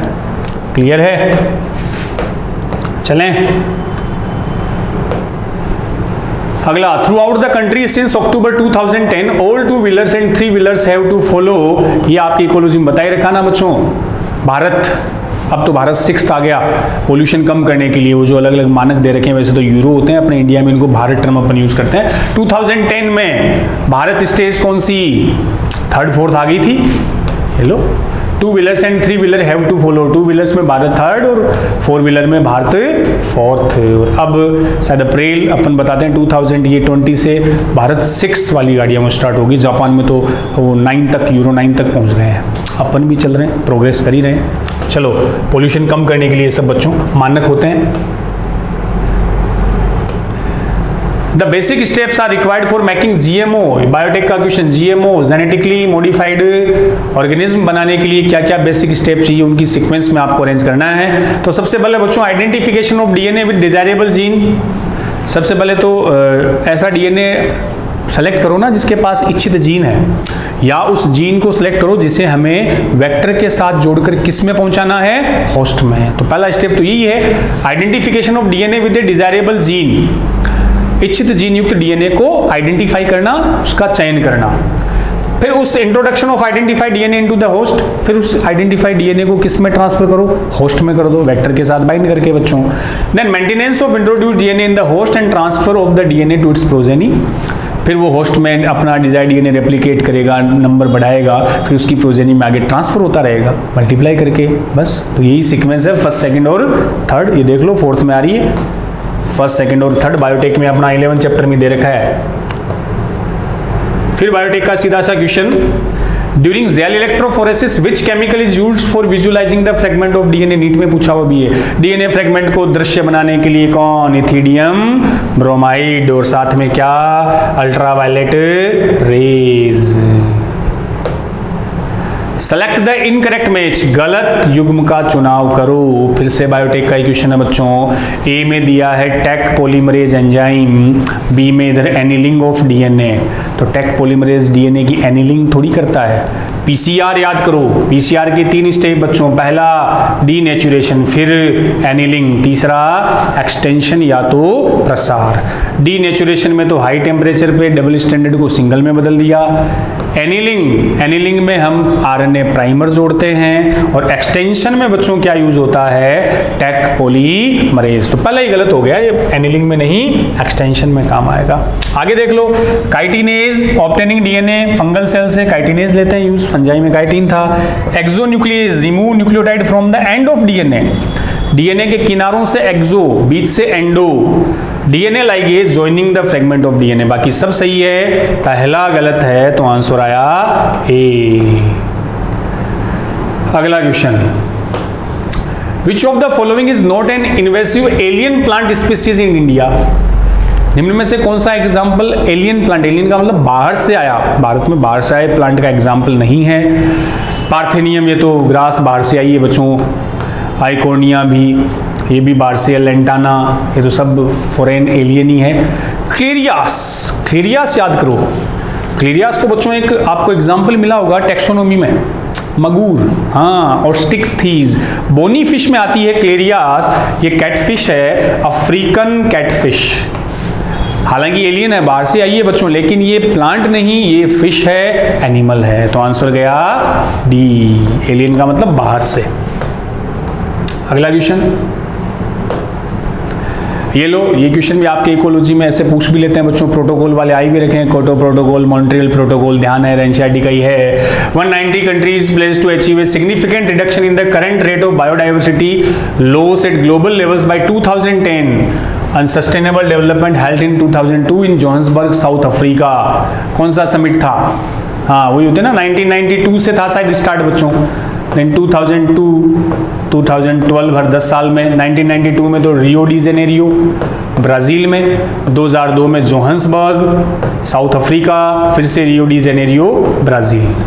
तो 1992 वाला तो कौन सा था? अर्थ समिट था ये तो, इसको क्या नाम दिया था? World summit. तो ये तो पूछ रहा है 2002 जो जोहान्सबर्ग साउथ अफ्रीका में हुआ था वो कौन सा था? World summit. जबकि 1992 वाला अर्थ समिट। ये इससे एक COP वगैरह से क्वेश्चन बन जाता है बच्चों, है ना, देख लेना आप। Next, the amount of biomass और organic matter produce per unit area over a time period by the plant during photosynthesis. तो फोटोसिंथेसिस के थ्रू प्लांट जो बायोमास प्रोड्यूस करे उसको प्लांट आ गया, ग्रीन प्लांट। तो कौन सी प्रोडक्टिविटी हुई? Primary productivity. तो सही है, प्राथमिक उत्पादकता सीधा ही हो गया, ग्रीन प्लांट फोटोसिंथेसिस से। Which of the following best explain the abiotic components of a pond ecosystem? Pond के abiotic बच्चों, दो अपन वर्ड यूज करते हैं ना इकोसिस्टम में, बायोटिक और एबायोटिक।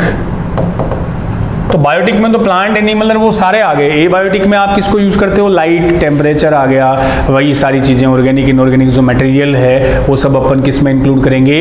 एबायोटिक में। तो abiotic water with dissolve inorganic substance, ठीक है, वाटर भी इसी में, dissolve inorganic. Second, water with dissolve inorganic organic दोनों ही आते हैं बच्चों, कार्बनिक अकार्बनिक, ये भी सही है। Water with dissolve inorganic organic substance and also the soil, मिट्टी, ये भी एबायोटिक है, सही है। Water without any dissolve substance, ये तो गलत हो गया। तो ऊपर वाले तीनों सही है बच्चों, लेकिन ज्यादा सही, मोर प्रॉपर आप, जिसमें ज्यादा कंपोनेंट आ गए वही हुआ ना। इसमें इनऑर्गेनिक भी आए, ऑर्गेनिक भी आए और सोइल भी आ गई, तीनों इंक्लूड है, इसलिए आंसर गया सी। बाकी ए और बी वो भी यहाँ क्या है? करेक्ट, बट हम मोर प्रॉपर देना है तो इसमें आंसर कौन सा गया? सी। इसमें वाटर विदाउट बच्चों दे दिया दिया ना तो बिना डिसोल्व सब्सटेंस के आया तो ये क्या चला गया, गलत। क्लियर, चलें आगे। चलो तो अगला क्वेश्चन आपका वेट कर रहा है, question 57। Which of the following describe the function of the skin bag which enclose the testis?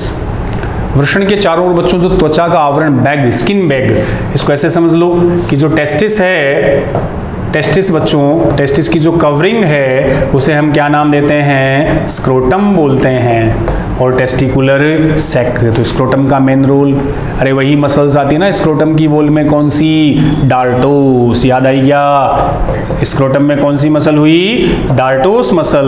वो डार्टोस क्या करती है, टेम्परेचर मेंटेन। तो विंटर टाइम में तो उसमें कॉन्ट्रैक्शन होगा, तो टेस्टिस स्क्रोटम एब्डोमिनल कैविटी की ओर गए, और समर में रिलैक्सेशन होगा तो वो एब्डोमिनल कैविटी से दूर हो जाएंगे। तो टेम्परेचर के लिए होता है। सिंथेसाइज सिक्रीट गलत हुआ, न्यूट्रिशन गलत हुआ, न्यूट्रिशन तो सर्टोली सेल देती है। It maintain the low temperature of the testis, तो आंसर हो गया सी। क्लियर, क्लियर है। तो आगे चलो, अगला जो क्वेश्चन है बच्चों, to determine the type of organic compound found in a living organism, the living tissue is ground with the help of a mortar and pestle. ये आपका 11th एनसीईआरटी का 9वां चैप्टर बायोमोलिक्यूल, उसका पहला पेज ही है, उसी से एनसीईआरटी की line आ गई कि कोई भी लिविंग टिश्यू लेकर बच्चों अपन सबसे पहले उसका अगर एनालिसिस करना है, जैसे लीवर सेल या लीफ ले ली, तो कौन से एसिड में मिलाते हैं, ट्राई क्लोरो एसिटिक एसिड, वही CCl3COOH। फिर उसको पेस्टल मोर्टार पीस लेते हैं, वो स्लरी आती है जिसे फिर फिल्टर करते हैं, जो फिल्टर होके चला गया एसिड सोल्यूबल, फिल्टर नहीं हुआ एसिड इनसोल्यूबल। तो पहले आ गया try chloro acetic acid. Clear, चलो क्लियर है। तो फ्यूचर डॉक्टर अगला क्वेश्चन आपका वेट कर रहा है। Which of the following polysaccharide is wrongly matched with its monomer? फिर से बायोमोलिक्यूल, कौन सा पॉलीसैकेराइड को मोनोमर के साथ गलत मिलाया गया, रॉन्गली, ऐसे अंडरलाइन कर लिया करो ना, क्या पूछ रहा है आपसे। ग्लाइकोजन ग्लूकोज, ठीक है, ग्लूकोज का ही पॉलीमर होता है ग्लाइकोजन, कोई दिक्कत नहीं, सही है। एन एसिटिल ग्लूकोज, हाँ, chitin is polymer of NAG, N acetyl glucosamine. Inulin mannose, ये लो बालकों, इनुलिन वही है जो GFR के मापन में काम आता है, and inulin is polymer of fructose, ना कि मैनोज। ये सिंगल पॉलीसैकेराइड है जो वाटर सॉल्यूबल भी होता है। Mucopolysaccharide, amino sugar and other chemically modified sugar, ठीक है, इसमें एमिनो शुगर होती है, ग्लूकोसेमाइन वगैरह, उसी से म्यूकोपॉलीसैकेराइड बनता है। क्लियर है, तो इसमें आंसर अपना सी, जो गलत मिलाया गया है। MTP, 4th chapter reproductive health, जिससे हर बार 2 से 3 क्वेश्चन आपको नीट में मिलते हैं बच्चों। MTP को लीगलाइज करने वाली, तो याद रख लियो 1971। और एक इसी चैप्टर में आता है फैमिली प्लानिंग प्रोग्राम बच्चों, परिवार नियोजन कार्यक्रम, भारत पहला देश था जिसने अप्लाई किए थे, उसकी वो सन 1951, जबकि MTP 1971। अगला, an enzyme catalyse A reaction by activation energy of the reaction. Enzyme biomolecule का क्वेश्चन है और इंपॉर्टेंट भी है। ये ग्राफ आपको ध्यान ही है, ये वाला ध्यान है ना, तो बच्चों ये लो, ये दोनों रिएक्शन बता रखी है। जब एंजाइम होता है तो एक्टिवेशन एनर्जी को कम करेगा, जिससे रेट ऑफ रिएक्शन बढ़ जाएगी। तो सक्रिय ऊर्जा को कम करके अभिक्रिया की दर को बढ़ाते हैं कौन, एंजाइम। तो enzyme catalyse reaction activation energy को क्या करके, डिक्रीज करके, कम करके रेट ऑफ रिएक्शन को बढ़ा देते हैं। वही रिप्रोडक्टिव हेल्थ का अगला question, which of the following the set of hormone releasing IUDs. तो आयोडीज बच्चों एक तो आती है नॉन मेडिकेटेड, एक आती है कॉपर रिलीजिंग, एक आती है हार्मोन रिलीजिंग। तो हार्मोन रिलीजिंग में सीधा ही प्रोजेस्टासर्ट और LNG-20। LNG का नाम बार बार मैं बताता हूँ, लेवोनोगेस्ट्रोल, जो बच्चों सिंथेटिक प्रोजेस्टेरोन होता है, संश्लेषी प्रोजेस्टेरोन हार्मोन। मोनोकार्पेलरी और मल्टी कार्पेलरी येलो फ्रूट बच्चों, the syncarpous ovary develop into only the one fruit. वही आ गया ना कि भाई जो ये कार्पल होते हैं या पिस्टिल अपन इनको बोलते हैं ना, इनकी नंबर के बेस पे अपन बता देते हैं मोनो और मल्टी। अब इसमें भी वो अलग अलग टाइप सिंपल फ्रूट जो सीधा इसमें कन्वर्ट होता है बच्चों, तो मोनो कार्पेलरी और मल्टी कार्पेलरी दोनों में ही, मल्टी में भी अपन कंसिडर कर लेते हैं कैसे, सिंपल फ्रूट एक से ही ये होता ना, ओवेरी, स्टिग्मा, स्टिग्मेटा वगैरह, तो एक से सीधा ही बन जाए तो मोनो कार्पेलरी से जो बनता है वो उस फ्रूट को हम क्या बोल देते हैं, डायरेक्ट सिंपल फ्रूट। ये सिंपल फ्रूट होते हैं, फ्रूट में आप पढ़ते हो जो ओवेरी का मॉडिफिकेशन होता है। ये लो डायग्राम सीधा ही मिल जाएगा एनसीईआरटी में, क्या है, फ्री सेंट्रल है, प्लासेंटेशन कैसा दिख रहा है, फ्री सेंट्रेशन। देखो फ्री सेंट्रल का मतलब जिसमें बच्चों कोई सेप्टा, कोई पट्ट नहीं होता, उसको free central type of placentation बोलते हैं, कोई बीच में सेप्टा कुछ इनमें प्रेजेंट नहीं है। एग्जाम्पल ये तो याद रखने वाले हैं, प्रिमरोज एंड डाइएंथस, इसमें free central type of placentation without septa, जिसमें कहीं कोई पट्ट नहीं होता। The outermost layer of endosperm in monocot made up of protein is called, ये भी अच्छा क्वेश्चन है बच्चों, वीट में अपन गेहूं में बढ़ाते भी है, वो डायग्राम याद होगा, एम्ब्रियो ऊपर, एम्ब्रियो से एक एंडोस्पर्म जो आ गया ना, ये एंडोस्पर्म में तो मेनली बच्चों क्या होता है, कार्बोहाइड्रेट, इसकी जो ये आउटर कवरिंग होती है, थिन आउटर कवरिंग, इसी लेयर को हम बोलते हैं एल्यूरोन लेयर, जो किसकी बनेगी, प्रोटीन की। तो अच्छा है क्वेश्चन, याद रखिए, एल्यूरोन ध्यान ही होगा, एल्यूरोन जो इस एंडोस्पर्म की outer most covering, monocots, wheat गेहूं वगैरह में होती है, प्रोटीन से बनी होती है, जबकि मेन जो एंडोस्पर्म है वो किसका है, carbohydrate. According to Bergman's rule, the mammals from cold climate have, ये वो Bergman's, Allen's rule, ये वही जॉर्डन वाले बच्चों के कुछ दो चार रूल है, वो इकोलॉजी में आप आते हैं, पढ़ते हो इसको, तो बर्गमैन रूल ये सारे वही है, कोल्ड क्लाइमेट से कनेक्टेड, कि लार्जर बॉडी एंड शॉर्ट एक्सट्रीमाइटीज, ये हो जाएगा ना कि बॉडी शेप तो लार्ज, बट जो अपेंडेजेस होते हैं, एक्सट्रीमाइटीज जो एक्सटर्नल अपेंडेजेस हैं, उनकी साइज क्या होगी, छोटी। सब सरफेस एरिया को कम करना, सरफेस एरिया कम तो हीट लॉस भी कम होगा। क्लियर?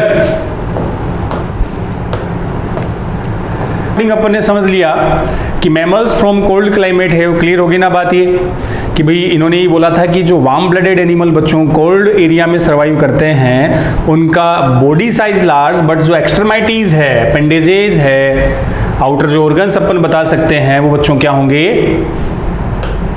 कंपैरेटिवली शॉर्ट, ताकि एरिया उनका क्या हो सके, कम हो सके। तो ये सारे अपन ने, पीछे भी एक क्वेश्चन आ गया था बर्गमैन्स वाला, एक अपन ने एलन्स रूल के बारे में डिस्कस किया, तो वो सब बच्चों मोस्टली कोल्ड क्लाइमेट के रेफरेंस में दिए हुए हैं। क्लियर है? सब सरफेस एरिया के रेफरेंस में आप इनको याद रख सकते हो। चलें बच्चों आगे, तो नेक्स्ट क्वेश्चन डॉक्टर्स, अगला लो आपका, if a superior competitor is removed from the area, ये लो अपना क्वेश्चन कहां से, ecology, is always an increased population of the otherwise exploited species above given phenomenon is according to, ये वो बता रखा है, एक एग्जाम्पल भी शायद अपने को दे रखा है, वो बार्निकल वाला, बार्निकल, हाँ, मेंबर ऑफ मोलस का बच्चों, बार्निकल कॉलोनल जो साइंटिस्ट था, उन्होंने एक एक्सपेरिमेंट के थ्रू इसको एक्सप्लेन किया था। इसकी दो स्पीसीज एक बता रखी है बार्निकल में, एक बच्चों बैलेनस, एक कैथेमेलस, बैलेनस एंड कैथेमेलस। तो बच्चों जो बैलेनस वाली स्पीसीज है, ये तो सुपीरियर कॉम्पिटिटिव, और कैथेमेलस जो है वो इंफीरियर। सुपीरियर का मतलब प्रीडोमिनेंट है, ये डोमिनेंट है इस कैथेमेलस पे। तो जब बैलेनस बच्चों उस एरिया में सर्वाइव करती है, तो उसके कंपैरिजन कैथेमेलस की ग्रो नहीं हो पाती, मतलब ये कैथेमेलस के कंपेयर क्या है, सुपीरियर कंपिटिटर।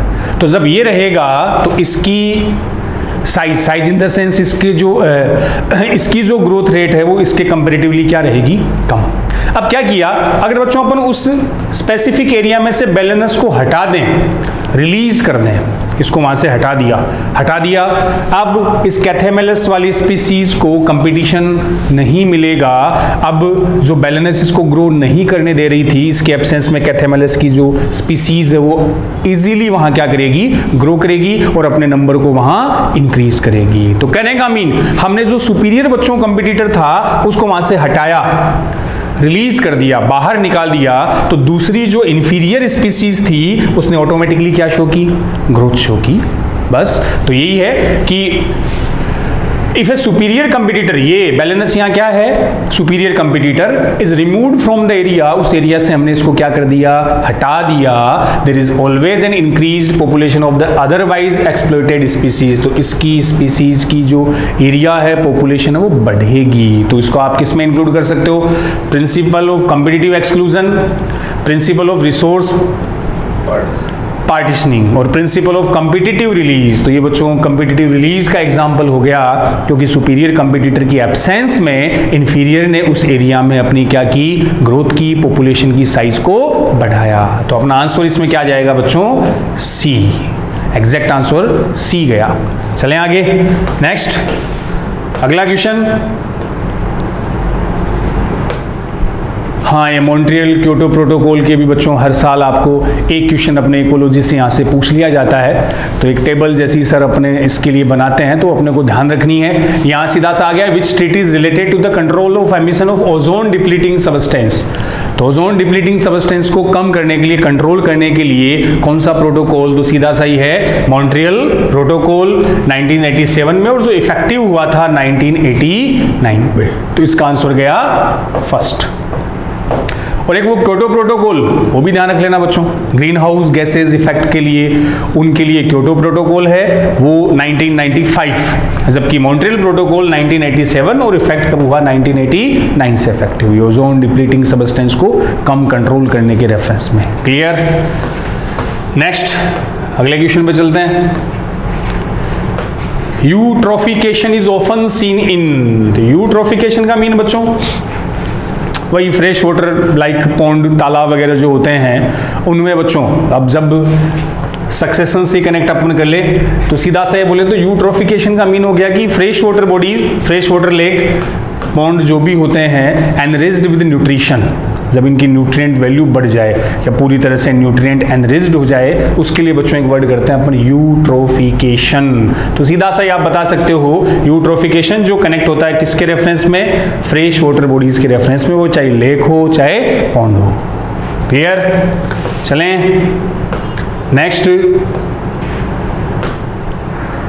क्वेश्चन अपना आ गया। हाँ, एंगलमैन वाला वो एक्सपेरिमेंट बच्चों, performed his experiment on which of the following. तो ये भी पॉपुलर एक्सपेरिमेंट है।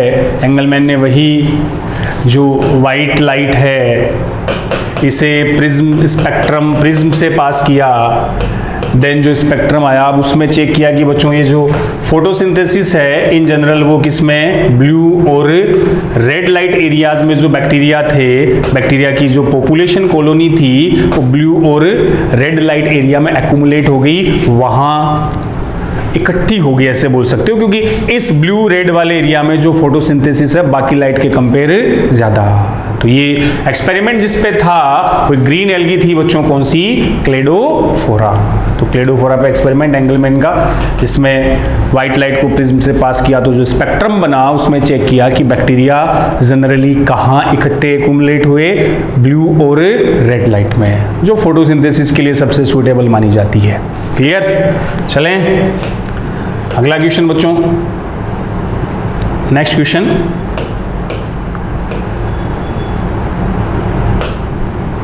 हाँ, if the light is made unavailable then the biosynthetic phase of photosynthesis. Photosynthesis का एक और क्वेश्चन कि अगर लाइट बच्चों, प्रकाश अनुपस्थित हो, उसकी उपलब्धता नहीं हो, तो फोटोसिंथेसिस पर क्या इफेक्ट पड़ेगा? अब हमें पता है कि फोटोसिंथेसिस बच्चों, फोटो का मीन ही लाइट है, तो लाइट की प्रेजेंस में प्लांट जो फूड फॉर्म करते हैं, सिंथेसाइज करते हैं, वही फोटोसिंथेसिस है। अब लाइट की रिक्वायरमेंट है, लेकिन बच्चों देखियो दो ऑप्शन आपके सामने, विल इमीडिएटली स्टॉप, लाइट अगर उपलब्धता नहीं रही प्रकाश की तो उसी समय फोटोसिंथेसिस बंद हो जाएगा, या will stop after some time. अच्छा क्वेश्चन है, उसी समय बंद होगा कि कुछ समय बाद? तो बच्चों इसमें ये है कि लाइट अगर अपन ने लाइट का कनेक्शन कट कर दिया, मान लो लाइट डायरेक्ट अब नहीं आ रही है, उसकी उपलब्धता आपने हटा दी, तो उसी समय फोटोसिंथेसिस बंद नहीं होगा। क्योंकि पहले जब रेगुलर फोटोसिंथेसिस हो रहा था इन प्रेजेंस ऑफ लाइट, तो बच्चों प्लांट ने उस फोटोसिंथेसिस के बाद या जो अपन बोलते हैं ना source of energy ATP NAD पहले स्टोर कर रखे थे। अब अगर लाइट नहीं है तो कुछ टाइम तक तो वही जो स्टोर्ड एनर्जी सोर्स है वो यूज होगा, यूटिलाइज होगा। तो कहने का मीन लाइट अगर उपलब्ध नहीं है तो फोटोसिंथेसिस उसी समय बंद नहीं होगा, कुछ टाइम चलेगा, फिर धीरे धीरे जो सोर्स प्लांट में स्टोर था वो हट जाएगा, वो खत्म हो जाएगा, तब फोटोसिंथेसिस की प्रोसेस क्या हो जाएगी, स्टॉप हो जाएगी। तो इमीडिएट नहीं, well stop after some time, कुछ समय के बाद। तो इसमें अपना आंसर क्या देंगे हम, सेकंड ना कि फर्स्ट। क्लियर? चलें आगे। Next question. Hello, respiration correctly identify the energy yielding step of glycolysis. Glycolysis का बच्चों पता ही है, जिसको अपन 3 साइंटिस्ट एम्डेन, मेरोव, पार्नास पाथवे भी बोलते हैं, 1930 में इन्होंने एक्सप्लेन किया था। और इस ग्लाइकोलाइसिस के बच्चों 10 स्टेप अपन पढ़ते हैं। अब कहाँ कहाँ एनर्जी रिलीज होती है, कहाँ कहाँ एनर्जी कंज्यूम होती है। तो जनरली ये एनर्जी यील्डिंग की बात कर रहा है, ऊर्जा लब्धि, ऊर्जा कहाँ बन रही है। तो मोस्टली इन 10 स्टेप में बच्चों 6th, 7th और जो 10वां स्टेप है वहाँ एनर्जी रिलीज होती है एटीपी एनएडी के फॉर्म में। तो अपना 6th, 7 और 10, तो अपने को देखना है कि जो ऑप्शन आपके सामने हैं उनमें से किस ऑप्शन में, किस कन्वर्जन में एनर्जी रिलीज हो रही है। तो पहला 2-फॉस्फोग्लिसरेट से फोस्फोइनोल पायरुवेट बनते टाइम, तो पीईपी जब बनता है बच्चों तब एनर्जी रिलीज नहीं होती। वो तो लास्ट स्टेप कौन सा, 10वां, जब फोस्फोइनोल पायरुवेट से क्या बनेगा, पायरुविक एसिड, तब एटीपी के फॉर्म में एनर्जी लिबरेट होती है, रिलीज होती है। दूसरा, फ्रक्टोज 1,6 बिसफॉस्फेट से पीजीएल और डीएचएपी, ये फोस्फोग्लिसराइल और डाइहाइड्रोक्सी एसीटोन फॉस्फेट बनता है, तब भी एनर्जी रिलीज नहीं होती। ये तो आइसोमर वो हो गया ना। फ्रक्टोज टू फ्रक्टोज 6 फॉस्फेट, तो बच्चों फ्रक्टोज से जब फ्रक्टोज 6 फॉस्फेट बनेगा तब एटीपी खर्च होंगे, ना कि रिलीज।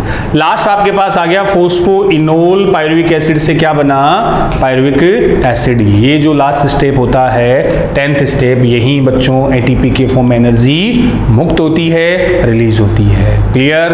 तो एम्डेन, मेरहोफ, पार्नास पाथवे, ग्लाइकोलाइसिस जो चलता है साइटोसोल साइटोप्लाज्म में।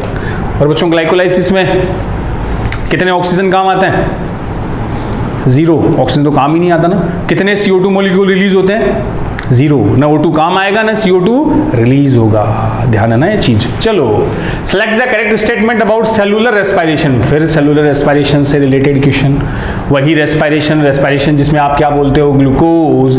एरोबिक की बात करूं तो इन प्रेजेंस ऑफ ऑक्सीजन क्या बनाया, CO2, वाटर और एटीपी, यही तो होता है। एनिमल प्लांट दोनों के रेफरेंस में बच्चों आप सेल के रेफरेंस में ले सकते हो। तो जो सेलुलर रेस्पिरेशन हुआ उसके रेफरेंस में सही करेक्ट स्टेटमेंट आपको ढूंढना है। Most of the energy is liberated is heat, NCERT में लाइन में मिल जाएगी। ज्यादातर जो ऊर्जा है वो किस रूप में, हीट के फॉर्म में। अब बच्चों जैसे हम अपनी बात करें तो हम बोलते हैं ना कि ह्यूमंस वी आर होमोथर्मल, अपना टेम्परेचर हमेशा कांस्टेंट रहता है। बाहर चाहे गर्मी हो कि ठंड हो उससे इफेक्ट नहीं पड़ता। अपनी बॉडी का टेम्परेचर 37 डिग्री सेंटीग्रेड के लमसम रहता है, कांस्टेंट रहता है। तो सर्दियों में बच्चों ये होता है कि बाहर जैसे विंटर है, टेम्परेचर मान लो बाहर का 0 डिग्री के आसपास आ गया, फिर भी बॉडी में 37 है। उस कंडीशन में क्या होता है कि बाहर जब कम है तो मान लो बॉडी का टेम्परेचर भी धीरे धीरे अगर कम हो तो बच्चों बॉडी अपनी हीट रिलीज करती है, हीट के फॉर्म में, और वो जो हीट है वही उस टेम्परेचर को वापस से क्या करेगी, मेंटेन। तो ज्यादातर जो एनर्जी लिबरेट होती है ना वो किस फॉर्म में होती है, ऊष्मा के फॉर्म में, हीट के फॉर्म में। तो इसका जो बेस्ट अपना ऑप्शन आंसर दे रहे हैं वो फर्स्ट हो गया। सेकंड भी देख लो, most of energy is stored in the form of ADP, ADP के फॉर्म में स्टोर नहीं होती। अब हालांकि वो जो हाई एनर्जी फॉस्फेट बॉन्ड है ना उनके फॉर्म में होती है, ना कि एडीपी। तो ज्यादा जो लिबरेट होगी इन जनरल अगर बात करें तो किस फॉर्म में, ऊष्मा के रूप में, हीट के फॉर्म में। क्लियर? चले आगे। चलो तो hello, which of the following curve correspond to maximum growth. Maximum growth के रेफरेंस में इन जनरली अगर क्वेश्चन पूछ लिया तो बच्चों कौन सा कर्व बताते हो, लॉजिस्टिक कर्व है, वही sigmoid S shape logistic curve आ गया जिसकी 3 फेज अपन बताते हैं। सबसे पहले तो कौन सी बच्चों, लैग फेज, दूसरी लॉग फेज एक्सपोनेंशियल, और थर्ड ये कौन सी आ गई, स्टेशनरी फेज। तो ये वाला कर्व कौन सा हो जाएगा, लॉजिस्टिक कर्व है। बैक्टीरिया और में वो जे शब्द एक्सपोनेंशियल ग्रोथ वाले अपन पढ़ते हैं, बट मैक्सिमम ग्रोथ के रेफरेंस में अगर नॉर्मली पूछे तो वो सिग्मोइड लॉजिस्टिक कर्व है, जिसमें लेग, लॉग और स्टेशनरी। लॉग को ये बोल देते हैं एक्सपोनेंशियल। क्लियर, चलें आगे। नेक्स्ट क्वेश्चन बच्चों, how many of the following oxygens are synthetic. इनमें सिंथेटिक ऑक्सीजन कौन से हैं, सिंथेटिक और नेचुरल। तो देखियो, ये तो सीधा सा ही पता अपने को, इंडोल एसिटिक एसिड और इंडोल ब्यूटायरिक एसिड, पहले दोनों ये तो बच्चों नेचुरल हुए। कौन से, इंडोल एसिटिक एसिड और इंडोल ब्यूटायरिक एसिड। अगला NaA और 2,4-D, NaA naphthalene acetic acid और 2,4-D, 2,4-D दोनों के दोनों dichlorophenoxy acetic acid, both are कैसे हुए, सिंथेटिक ऑक्सीजन, संश्लेषी ऑक्सीजन। पहले दोनों कैसे, नेचुरल। तो ये दो सिंथेटिक है और पहले दो नेचुरल है। तो आपसे सिंथेटिक की बात करा तो आंसर 2 भी गया। क्लियर, चलें आगे। अगला क्वेश्चन माइक्रोब्स वाले चैप्टर से, which vitamin is added during curdling of milk. ये पूछा हुआ भी बच्चों नीट में, मिल्क कर्डलिंग। तो मिल्क से कर्ड के रेफरेंस में अगर आपसे एंजाइम पूछ ले तो आपका आंसर क्या जाता है, रेनिन, ये भी आया हुआ है। और वैसे बच्चों बैक्टीरिया की बात आए तो हम बताते हैं कौन सा, लैक्टोबैसिलस। वही लैक्टोबैसिलस मिल्क से कर्ड बनते टाइम कौन सा, साइनोकोबालेमीन, विटामिन B12, साइनोकोबालेमीन। अरे वही साइनोकोबालेमीन जिसमें कौन सा लिंकेज होता है, कोबाल्ट लिंकेज। वही B12 जो क्या प्रोडक्शन करता है बच्चों, RBC प्रोडक्शन। तो अगर B12 की डेफिशिएंसी हो जाए, अगर इसकी कमी हो गई, डेफिशिएंसी हो गई, तो RBC नहीं बनेगा। RBC नहीं बनना बच्चों, एनीमिया। और कौन से वाला एनीमिया, इसको बोल दिया जाएगा परनीशियस, वर्ड याद रख सकते हो, anaemia, pernicious anaemia, deficiency of vitamin B12। चले, during agarose gel, during agarose gel electrophoresis DNA moves. ये बायोटेक का बच्चों क्वेश्चन आपको एनसीईआरटी में मिल जाएगा, 12th एनसीईआरटी का 11th चैप्टर। DNA पे चार्ज कैसा, नेगेटिव। क्यों, बिकॉज ऑफ फॉस्फेट। तो नेगेटिव चार्ज है, तो एगारोजेल पे जब बच्चों DNA को डालेंगे तो किधर जाएगा, सिंपल सी बात है, एनोड की ओर जाएगा। एज इट नेगेटिवली चार्ज, तो पहला ही कर दें। तो DNA पे नेगेटिव चार्ज है, इसलिए वो इलेक्ट्रोफोरेसिस में मूव करेगा एनोड की ओर। वही इलेक्ट्रोफोरेसिस जेल, इसमें क्या यूज किया है, एगारोज को, वही पॉलीमर, सीवीड्स का पॉलीमर होता है ये। चलें, सीधा सा क्वेश्चन है। चलो नेक्स्ट क्वेश्चन की ओर बच्चों।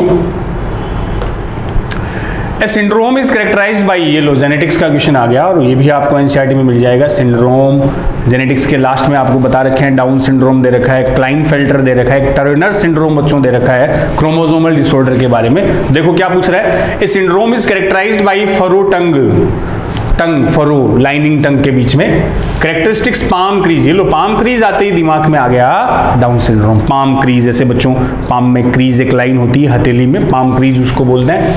Mentally retard and short statured with a small round head, सिर छोटा चपटा फ्लैट होता है। It's due to the anomaly of which of the following chromosome, किस क्रोमोसोम में एबनॉर्मलिटी की वजह से। तो बच्चों किसके रेफरेंस में बात हो रही है, डाउन सिंड्रोम। वही डाउन सिंड्रोम जिसको डिस्कवर किया था लैंगडम डाउन ने इन 1866। और इसमें कौन सा क्रोमोसोम, 21st। और 21st में क्या होगी, ट्राइजोमी। ट्राइजोमी बोले तो एक क्रोमोसोम एक्स्ट्रा, 21+1। क्लियर है। 18th से तो कौन सा होता है, एडवर्ड। ध्यान है क्या, 18वें क्रोमोसोम की गड़बड़ी से बच्चों एडवर्ड, 13 की गड़बड़ी से पटाऊ सिंड्रोम। पटाऊ नाम है, फील नहीं करना। चलो next question 79। Identify the number of Mendelian disorder from the given list. ये भी जेनेटिक्स का ही है। वहाँ 2 दे रखे हैं बच्चों आपको, मेंडेलियन डिसऑर्डर और एक क्रोमोसोमल डिसऑर्डर, मतलब जेनेटिक डिसऑर्डर की दो कैटेगरी दे रखी है, एक तो मेंडेलियन, एक जेनेटिक मेंडेलियन और एक क्रोमोसोमल बच्चों। क्रोमोसोमल में तो ये जो भी हम डिस्कस कर रहे थे, कौन से वाले, डाउन, क्लाइनफेल्टर, टर्नर सिंड्रोम। बाकी मेंडेलियन में आपको कई लिस्ट में नाम दे रखे हैं, like haemophilia, colour blindness, sickle cell anaemia, phenyl ketonuria, cystic fibrosis. बिल्कुल एनसीईआरटी में लाइन टू लाइन लिखा हुआ आपको मिल जाएगा, ध्यान रखने, इसकी अपन ने एक लेक्चर भी अपलोड किया हुआ है। तो मेंडेलियन डिसऑर्डर देख लो बच्चों, इनमें कौन से हैं, sickle cell anaemia gene mutation वाले मेंडेलियन है, बिल्कुल। Colour blindness, X chromosome, X में जीन होती है इसकी।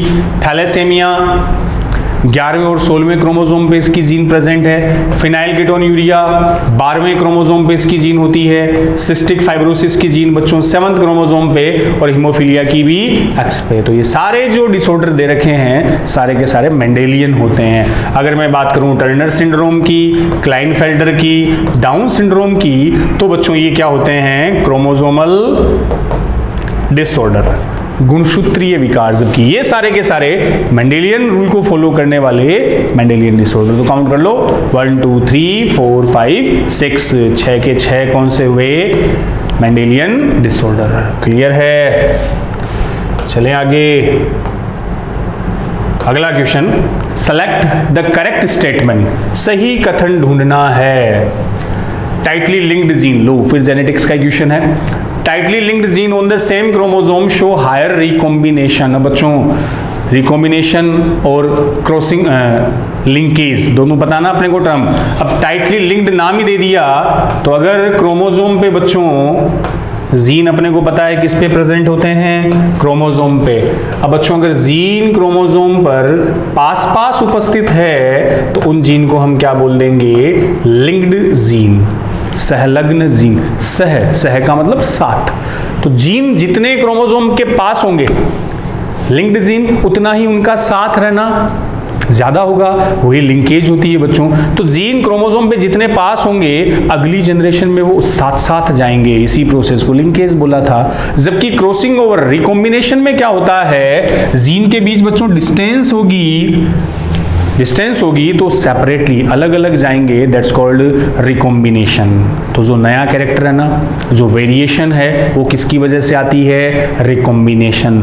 जबकि बच्चों पेरेंटल, जनकों के जैसे जो कैरेक्टर है वो किसकी वजह से आते हैं, लिंकेज। तो छोटा सा याद रख लेना, बोलते ना इनहेरिटेंस वेरिएशन, हम पेरेंट्स के जैसे दिखते हैं, शकल मिलती है थोड़ी बहुत, बता देता है कि भाई ये छोरा उसका है, छोरी उसकी है, पता चलता है ना, भाई बहन भी थोड़े बहुत मैच करते हैं। तो बच्चों वो सिमिलरिटी किसकी वजह से है, वो पेरेंटल कैरेक्टर अपने में आ रहे हैं पेरेंट्स से, वो किसकी वजह से है, बिकॉज ऑफ लिंकेज।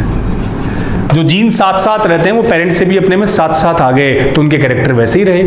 और हम बोलते हैं क्या हम पेरेंट्स के बिल्कुल सेम होते हैं, हूबहू उन जैसे होते हैं, नहीं, हम सेम टू सेम नहीं होते, हम में कुछ नए कैरेक्टर भी आते हैं। और बच्चों नए कैरेक्टर ही क्या कहलाती है, वेरिएशन। तो जो डिफरेंसेस है वो वेरिएशन है, और वेरिएशन का कारण कौन, क्रॉसिंग ओवर, रिकॉम्बिनेशन। तो नया कैरेक्टर रिकॉम्बिनेशन से, पेरेंट्स के जैसे कैरेक्टर लिंकेज से। अब ये भी ध्यान रख लेना, बता रहा हूं, लिंकेज की फ्रीक्वेंसी हमेशा क्रॉसिंग ओवर से ज्यादा, लिंकेज हमेशा क्रॉसिंग ओवर से ज्यादा होगा, क्रॉसिंग ओवर कभी भी 50% से ज्यादा नहीं, या उससे कम ही रहता है। क्लियर? तो ये बोल रहा है टाइटली लिंक्ड जीन, करेक्ट ढूंढना आपको, टाइटली लिंक्ड जीन जो बिल्कुल पास पास जीन है, शो हायर रिकॉम्बिनेशन। तो टाइटली लिंक्ड जीन है तो बच्चों रिकॉम्बिनेशन दिखाएगी कि लिंकेज दिखाएगी, लिंकेज दिखाएगी। जितनी पास होगी उसमें संलग्नता ज्यादा होगी, तो गलत हो गया। Gene for apart on the same chromosome show very few recombination, दूर दूर है, अलग अलग है, तो रिकॉम्बिनेशन कम थोड़ी होगा बच्चों, जितनी डिस्टेंस बढ़ेगी क्रॉसिंग ओवर तो बढ़ेगा, ये भी गलत हुआ। Gene loosely linked on the same chromosome show similar recombination as the tightly linked one, कि घनिष्ठता से जुड़ी हुई जीन और लूजली, ढीली जुड़ी हुई जीन, मतलब पास वाली जीन और दूर वाली जीन दोनों में एक समान रिकॉम्बिनेशन होता है, गलत। पास वाली जीन में रिकॉम्बिनेशन कम होगा, दूर वाली में रिकॉम्बिनेशन ज्यादा होगा, ये स्टेटमेंट भी रॉन्ग हुआ। Tightly linked gene on the same chromosome show very few recombination, सही है बच्चों, टाइटली लिंक्ड जीन में रिकॉम्बिनेशन या पुनर्योजन कम होगा, जबकि लिंकेज की फ्रीक्वेंसी ज्यादा। अरे वही मॉर्गन वाला experiment, Thomas Hunt Morgan, father of experimental genetics, Drosophila पर एक्सपेरिमेंट करके इन चीजों को एक्सप्लेन किया था। क्लियर है? चलें आगे। चलो बच्चों बढ़ते हैं अगले क्वेश्चन की ओर।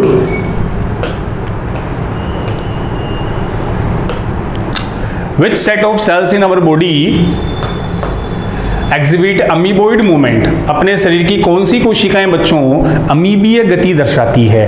अमीबोइड मूवमेंट का मतलब विद हेल्प ऑफ सूडोपोडिया, कूटपाद के द्वारा जो मूवमेंट होती है उसको हम क्या बोल देते हैं? अमीबोइड। तो देख लो, लोकोमोशन मूवमेंट वाले चैप्टर में मिल जाएगा। अमीबोइड मूवमेंट मोस्टली डब्ल्यूबीसी दिखाती है ना। डब्ल्यूबीसी में भी जनरली मैक्रोफेज, मोनोसाइट, जिनका काम भक्षकाणु का होता है, वही सेल्स बच्चों क्या शो करती है? Amoeboid movement. तो आरबीसी है गलत, आरबीसी गलत। तीसरा देखो macrophage but not leukocyte. Leukocyte कौन होती है? डब्ल्यूबीसी तो होती है, तो शो ही करेगी ना, बट नोट की वजह से गलत हो गया। Leucocyte and macrophage. मोनोसाइट का जो एनलार्ज फॉर्म है बच्चों वही मैक्रोफेज कहलाता है। तो अपना करेक्ट आंसर क्या गया? Fourth D. Next plant embryo का question. Fertilise embryo sac is shown in the diagram P and Q are result of.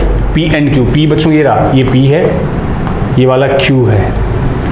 तो कल भी अपन एक्सप्लेन कर रहे थे ना, ये पी क्यू वाला ये बता दिया, मान लो ये, तो यहाँ क्यू वाला वर्ड यूज कर लिया, ये पी। तो वही जब प्लांट में बच्चों पोलिनेशन फर्टिलाइजेशन होता है तो मेल गैमेट जब यहाँ फ्यूज होगा तो ये वाला तो क्या बनेगा? फर्टिलाइजेशन, जाइगोट, और जाइगोट फॉर्मेशन के लिए हम यहाँ क्या वर्ड यूज कर लेते हैं फर्टिलाइजेशन के लिए? Syngamy, fusion of gametes. Syn का मतलब भी फ्यूज, गेमी का मतलब गैमेट्स। तो मेल फीमेल गैमेट फ्यूज हुए, जाइगोट बना, तो वो तो टर्म क्या आ गया? सिनगेमी। देन दूसरा बच्चों जो मेल गैमेट है वो इन जो पोलर न्यूक्लियाई है वहां से फ्यूज करेगा, तो 2 और 1 मेल गैमेट 3। ये जो ट्रिप्लोइड स्ट्रक्चर है 3n वाली ट्रिप्लोइड स्ट्रक्चर इंपॉर्टेंट, वो बच्चों क्या बना देगी? एंडोस्पर्म। तो ये इसको हम बोल देंगे ट्रिपल फ्यूजन। और इंपॉर्टेंट है बच्चों, एंजियोस्पर्म में बताते भी है ना, डबल फर्टिलाइजेशन होता है, 2 बार फर्टिलाइजेशन। और वैसे भी इंपॉर्टेंट है 3n is example of polyploidy. और पॉलीप्लोइडी के लिए बताते हैं कि जनरली वो प्लांट्स में मिलती है, एनिमल में ऐसे केस देखे नहीं जाते। अगर होते हैं तो बच्चों एक्सेप्शनली रेयरली होते हैं। पॉलीप्लोइडी जो जनरली ऑब्जर्व्ड इन प्लांट्स। तो ये 3n पॉलीप्लोइड है, क्योंकि n को तो आप हैप्लोइड बोलते हो, 2n को डिप्लोइड बोलते हैं, और 2n से ज्यादा जो भी होगा वो पॉलीप्लोइड होगा। तो ये P जाइगोट वाला बनना सिनगेमी, और यहाँ एंडोस्पर्म जो बन रहा है वो क्या? ट्रिपल फ्यूजन, डबल फर्टिलाइजेशन है। तो देख लो ऐसा ऑप्शन कहां है? रेस्पेक्टिवली पूछा ना क्रम से P और Q। तो देखियो पहला डबल फर्टिलाइजेशन सिनगेमी, ये दिख रहा है पहला सिनगेमी और दूसरा ट्रिपल फ्यूजन। तो इसमें आंसर हम कौन सा कर देंगे? डी। क्लियर? चलें आगे। ये लो मूवमेंट लोकोमोशन का बच्चों अगला question. Which of the following is a fibrous joint? और ध्यान रखनी है मूवमेंट लोकोमोशन से बच्चों बहुत बार जॉइंट से रिलेटेड एक क्वेश्चन आता है, संधियों से जुड़ा हुआ क्वेश्चन। जॉइंट बोन्स के बीच में, बोन और कार्टिलेज के बीच में होते हैं बच्चों, जॉइंट होते हैं। फाइब्रस, फाइब्रस कौन सा हुआ? 3 जॉइंट मेनली हम पढ़ते हैं, फाइब्रस, कार्टिलेजिनस और साइनोवियल जॉइंट। फाइब्रस तो बच्चों वो हो गए जिनमें बिल्कुल भी मूवमेंट नहीं होती, वो टाइट फाइबर से जुड़े रहते हैं। कार्टिलेजिनस में थोड़ी बहुत लिमिटेड मूवमेंट होती है, और साइनोवियल में बच्चों प्रॉपर मूवमेंट होती है, जिसके एग्जांपल है बॉल एंड सॉकेट आता है, हिंज जॉइंट आता है, पाइवट जॉइंट आता है, शेडल जॉइंट आता है, वो वहां सारे आ जाते हैं। तो फाइब्रस, फाइब्रस का मीनिंग कौन सा जॉइंट है? ये इमूवेबल, अचल संधि। इसी को बच्चों एक और वर्ड दे सकते हो आप, सिन आर्थरोसिस, इस नाम से भी पूछा जा सकता है। सिन का मतलब जोड़, टाइट, आर्थ्रो का मतलब जॉइंट, टाइट जॉइंट को बोलते हैं अपन सिन आर्थ्रोसिस, इमूवेबल। तो शेडल जॉइंट तो इज एग्जांपल ऑफ साइनोवियल, शेडल अंगूठे वाला, कार्पल एंड मेटाकार्पल ये शेडल जॉइंट है बच्चों, ये तो मूवेबल है। सूचर जॉइंट, सूचर आपकी जो स्कल की फ्लेट बोन है वो सूचर बिल्कुल टाइट जुड़ी रहती है, फ्रंटल, पैराइटल, टेम्पोरल, ऑक्सीपिटल बिल्कुल टाइट, उनमें कभी मूवमेंट नहीं होती। ये फ्लेट बोन ऑफ स्कल, तो स्कल की जो फ्लेट बोन है, चपटी अस्थियां है वो सूचर, ये फाइब्रस है बच्चों, इनमें जॉइंट मूवमेंट नहीं होती। बॉल एंड सॉकेट, ये तो साइनोवियल आ गया, शोल्डर वाला बॉल एंड सॉकेट। ह्यूमरस का हेड और glenoid cavity of pectoral girdle, ये फीमर का हेड और एसिटाबुलम ऑफ पेल्विक गर्डल, वो ये हो गए। हिंज जॉइंट, ये भी साइनोवियल है, एल्बो हिंज, नी वाला, नी का ध्यान रख लेना, लार्जेस्ट हिंज जॉइंट होता है आपका घुटने वाला, तो इसमें आंसर आ गया second B. Clear. Next question बच्चों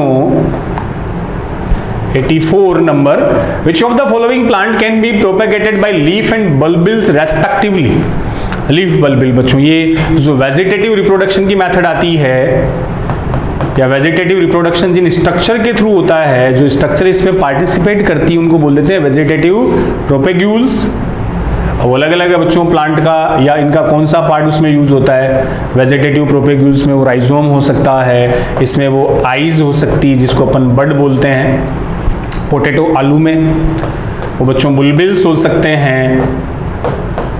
अलग अलग पार्ट से ये वेजिटेटिव प्रोपेग्यूल्स जो वेजिटेटिव रिप्रोडक्शन में पार्टिसिपेट करते हैं। अब लीफ में बच्चों, तो लीफ में बताते हैं कि जो लीफ होती है, लीफ से ये जो स्ट्रक्चर निकलती है बड लाइक स्ट्रक्चर, जिससे फिर नया प्लांट वो वहां से रिजनरेट हो सकता है बच्चों, फॉर्म हो सकता है। तो ये तो इसका एग्जांपल याद रखने वाली बात है, लीफ से जो प्रोपेग्यूल्स बनते हैं वो तो किसमें, ब्रायोफाइलम में।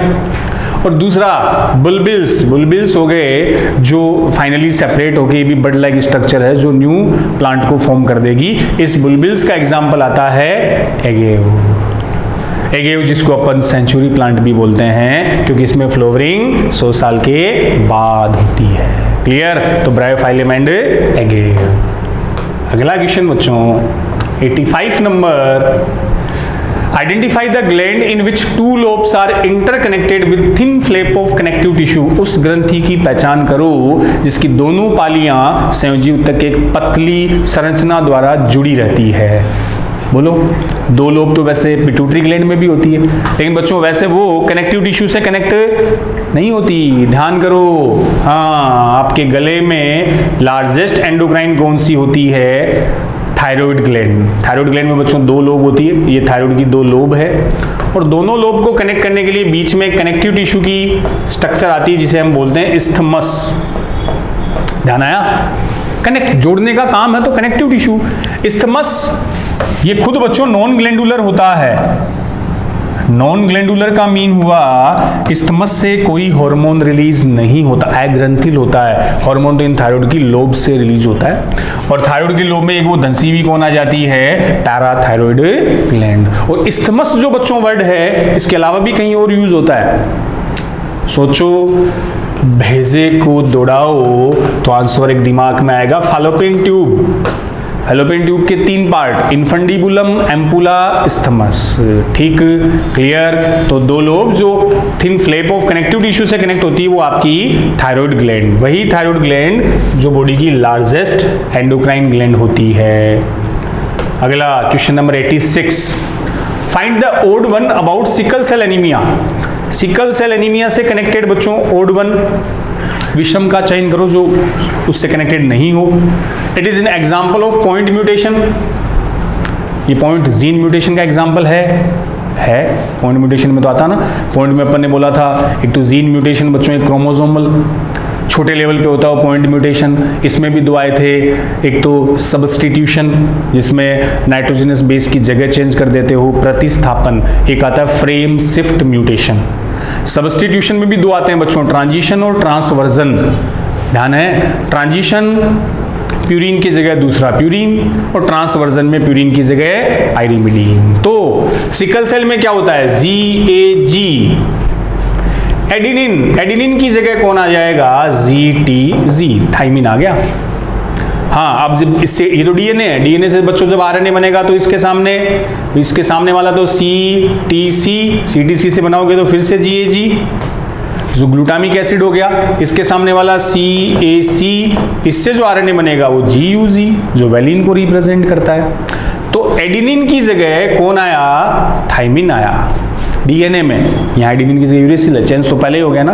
तो प्यूरिन की जगह बच्चों पायरिमिडीन आना, दैट्स कॉल्ड ट्रांसवर्जन, अनुपथन, और वो क्या है? ए टाइप ऑफ पॉइंट म्यूटेशन। तो सही है पहला स्टेटमेंट। तो glutamate is replaced by valine, clear. Glutamic की जगह कौन आ गया? वैलिन आ गया। ग्लूटामिक जो कैसा है? ग्लूटामिक एसिडिक एमिनो एसिड, बच्चों ऐसे भी पूछ लिया था एक बार।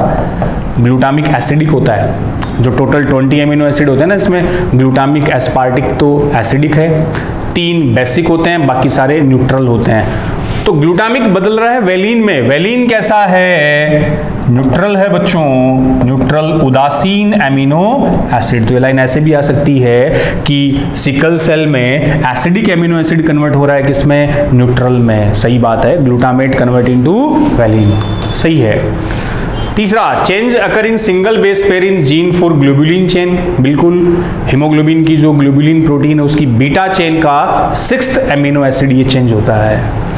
It is an example of allosomal recessive mutation. Allosomal recessive mutation का एग्जाम्पल नहीं है, ये पॉइंट म्यूटेशन है। एलोसोमल बोले तो क्रोमोसोम की 2 कैटेगरी, ऑटोसोम और एलोसोम। एलोसोम सेक्स क्रोमोसोम होते हैं X और Y, जबकि सिकल सेल की जीन मिलती है 11th क्रोमोसोम पे, और 11th क्या है? ऑटोसोम। तो एलोसोम की वजह से गलत हो गया, ये 4th आंसर हो गया।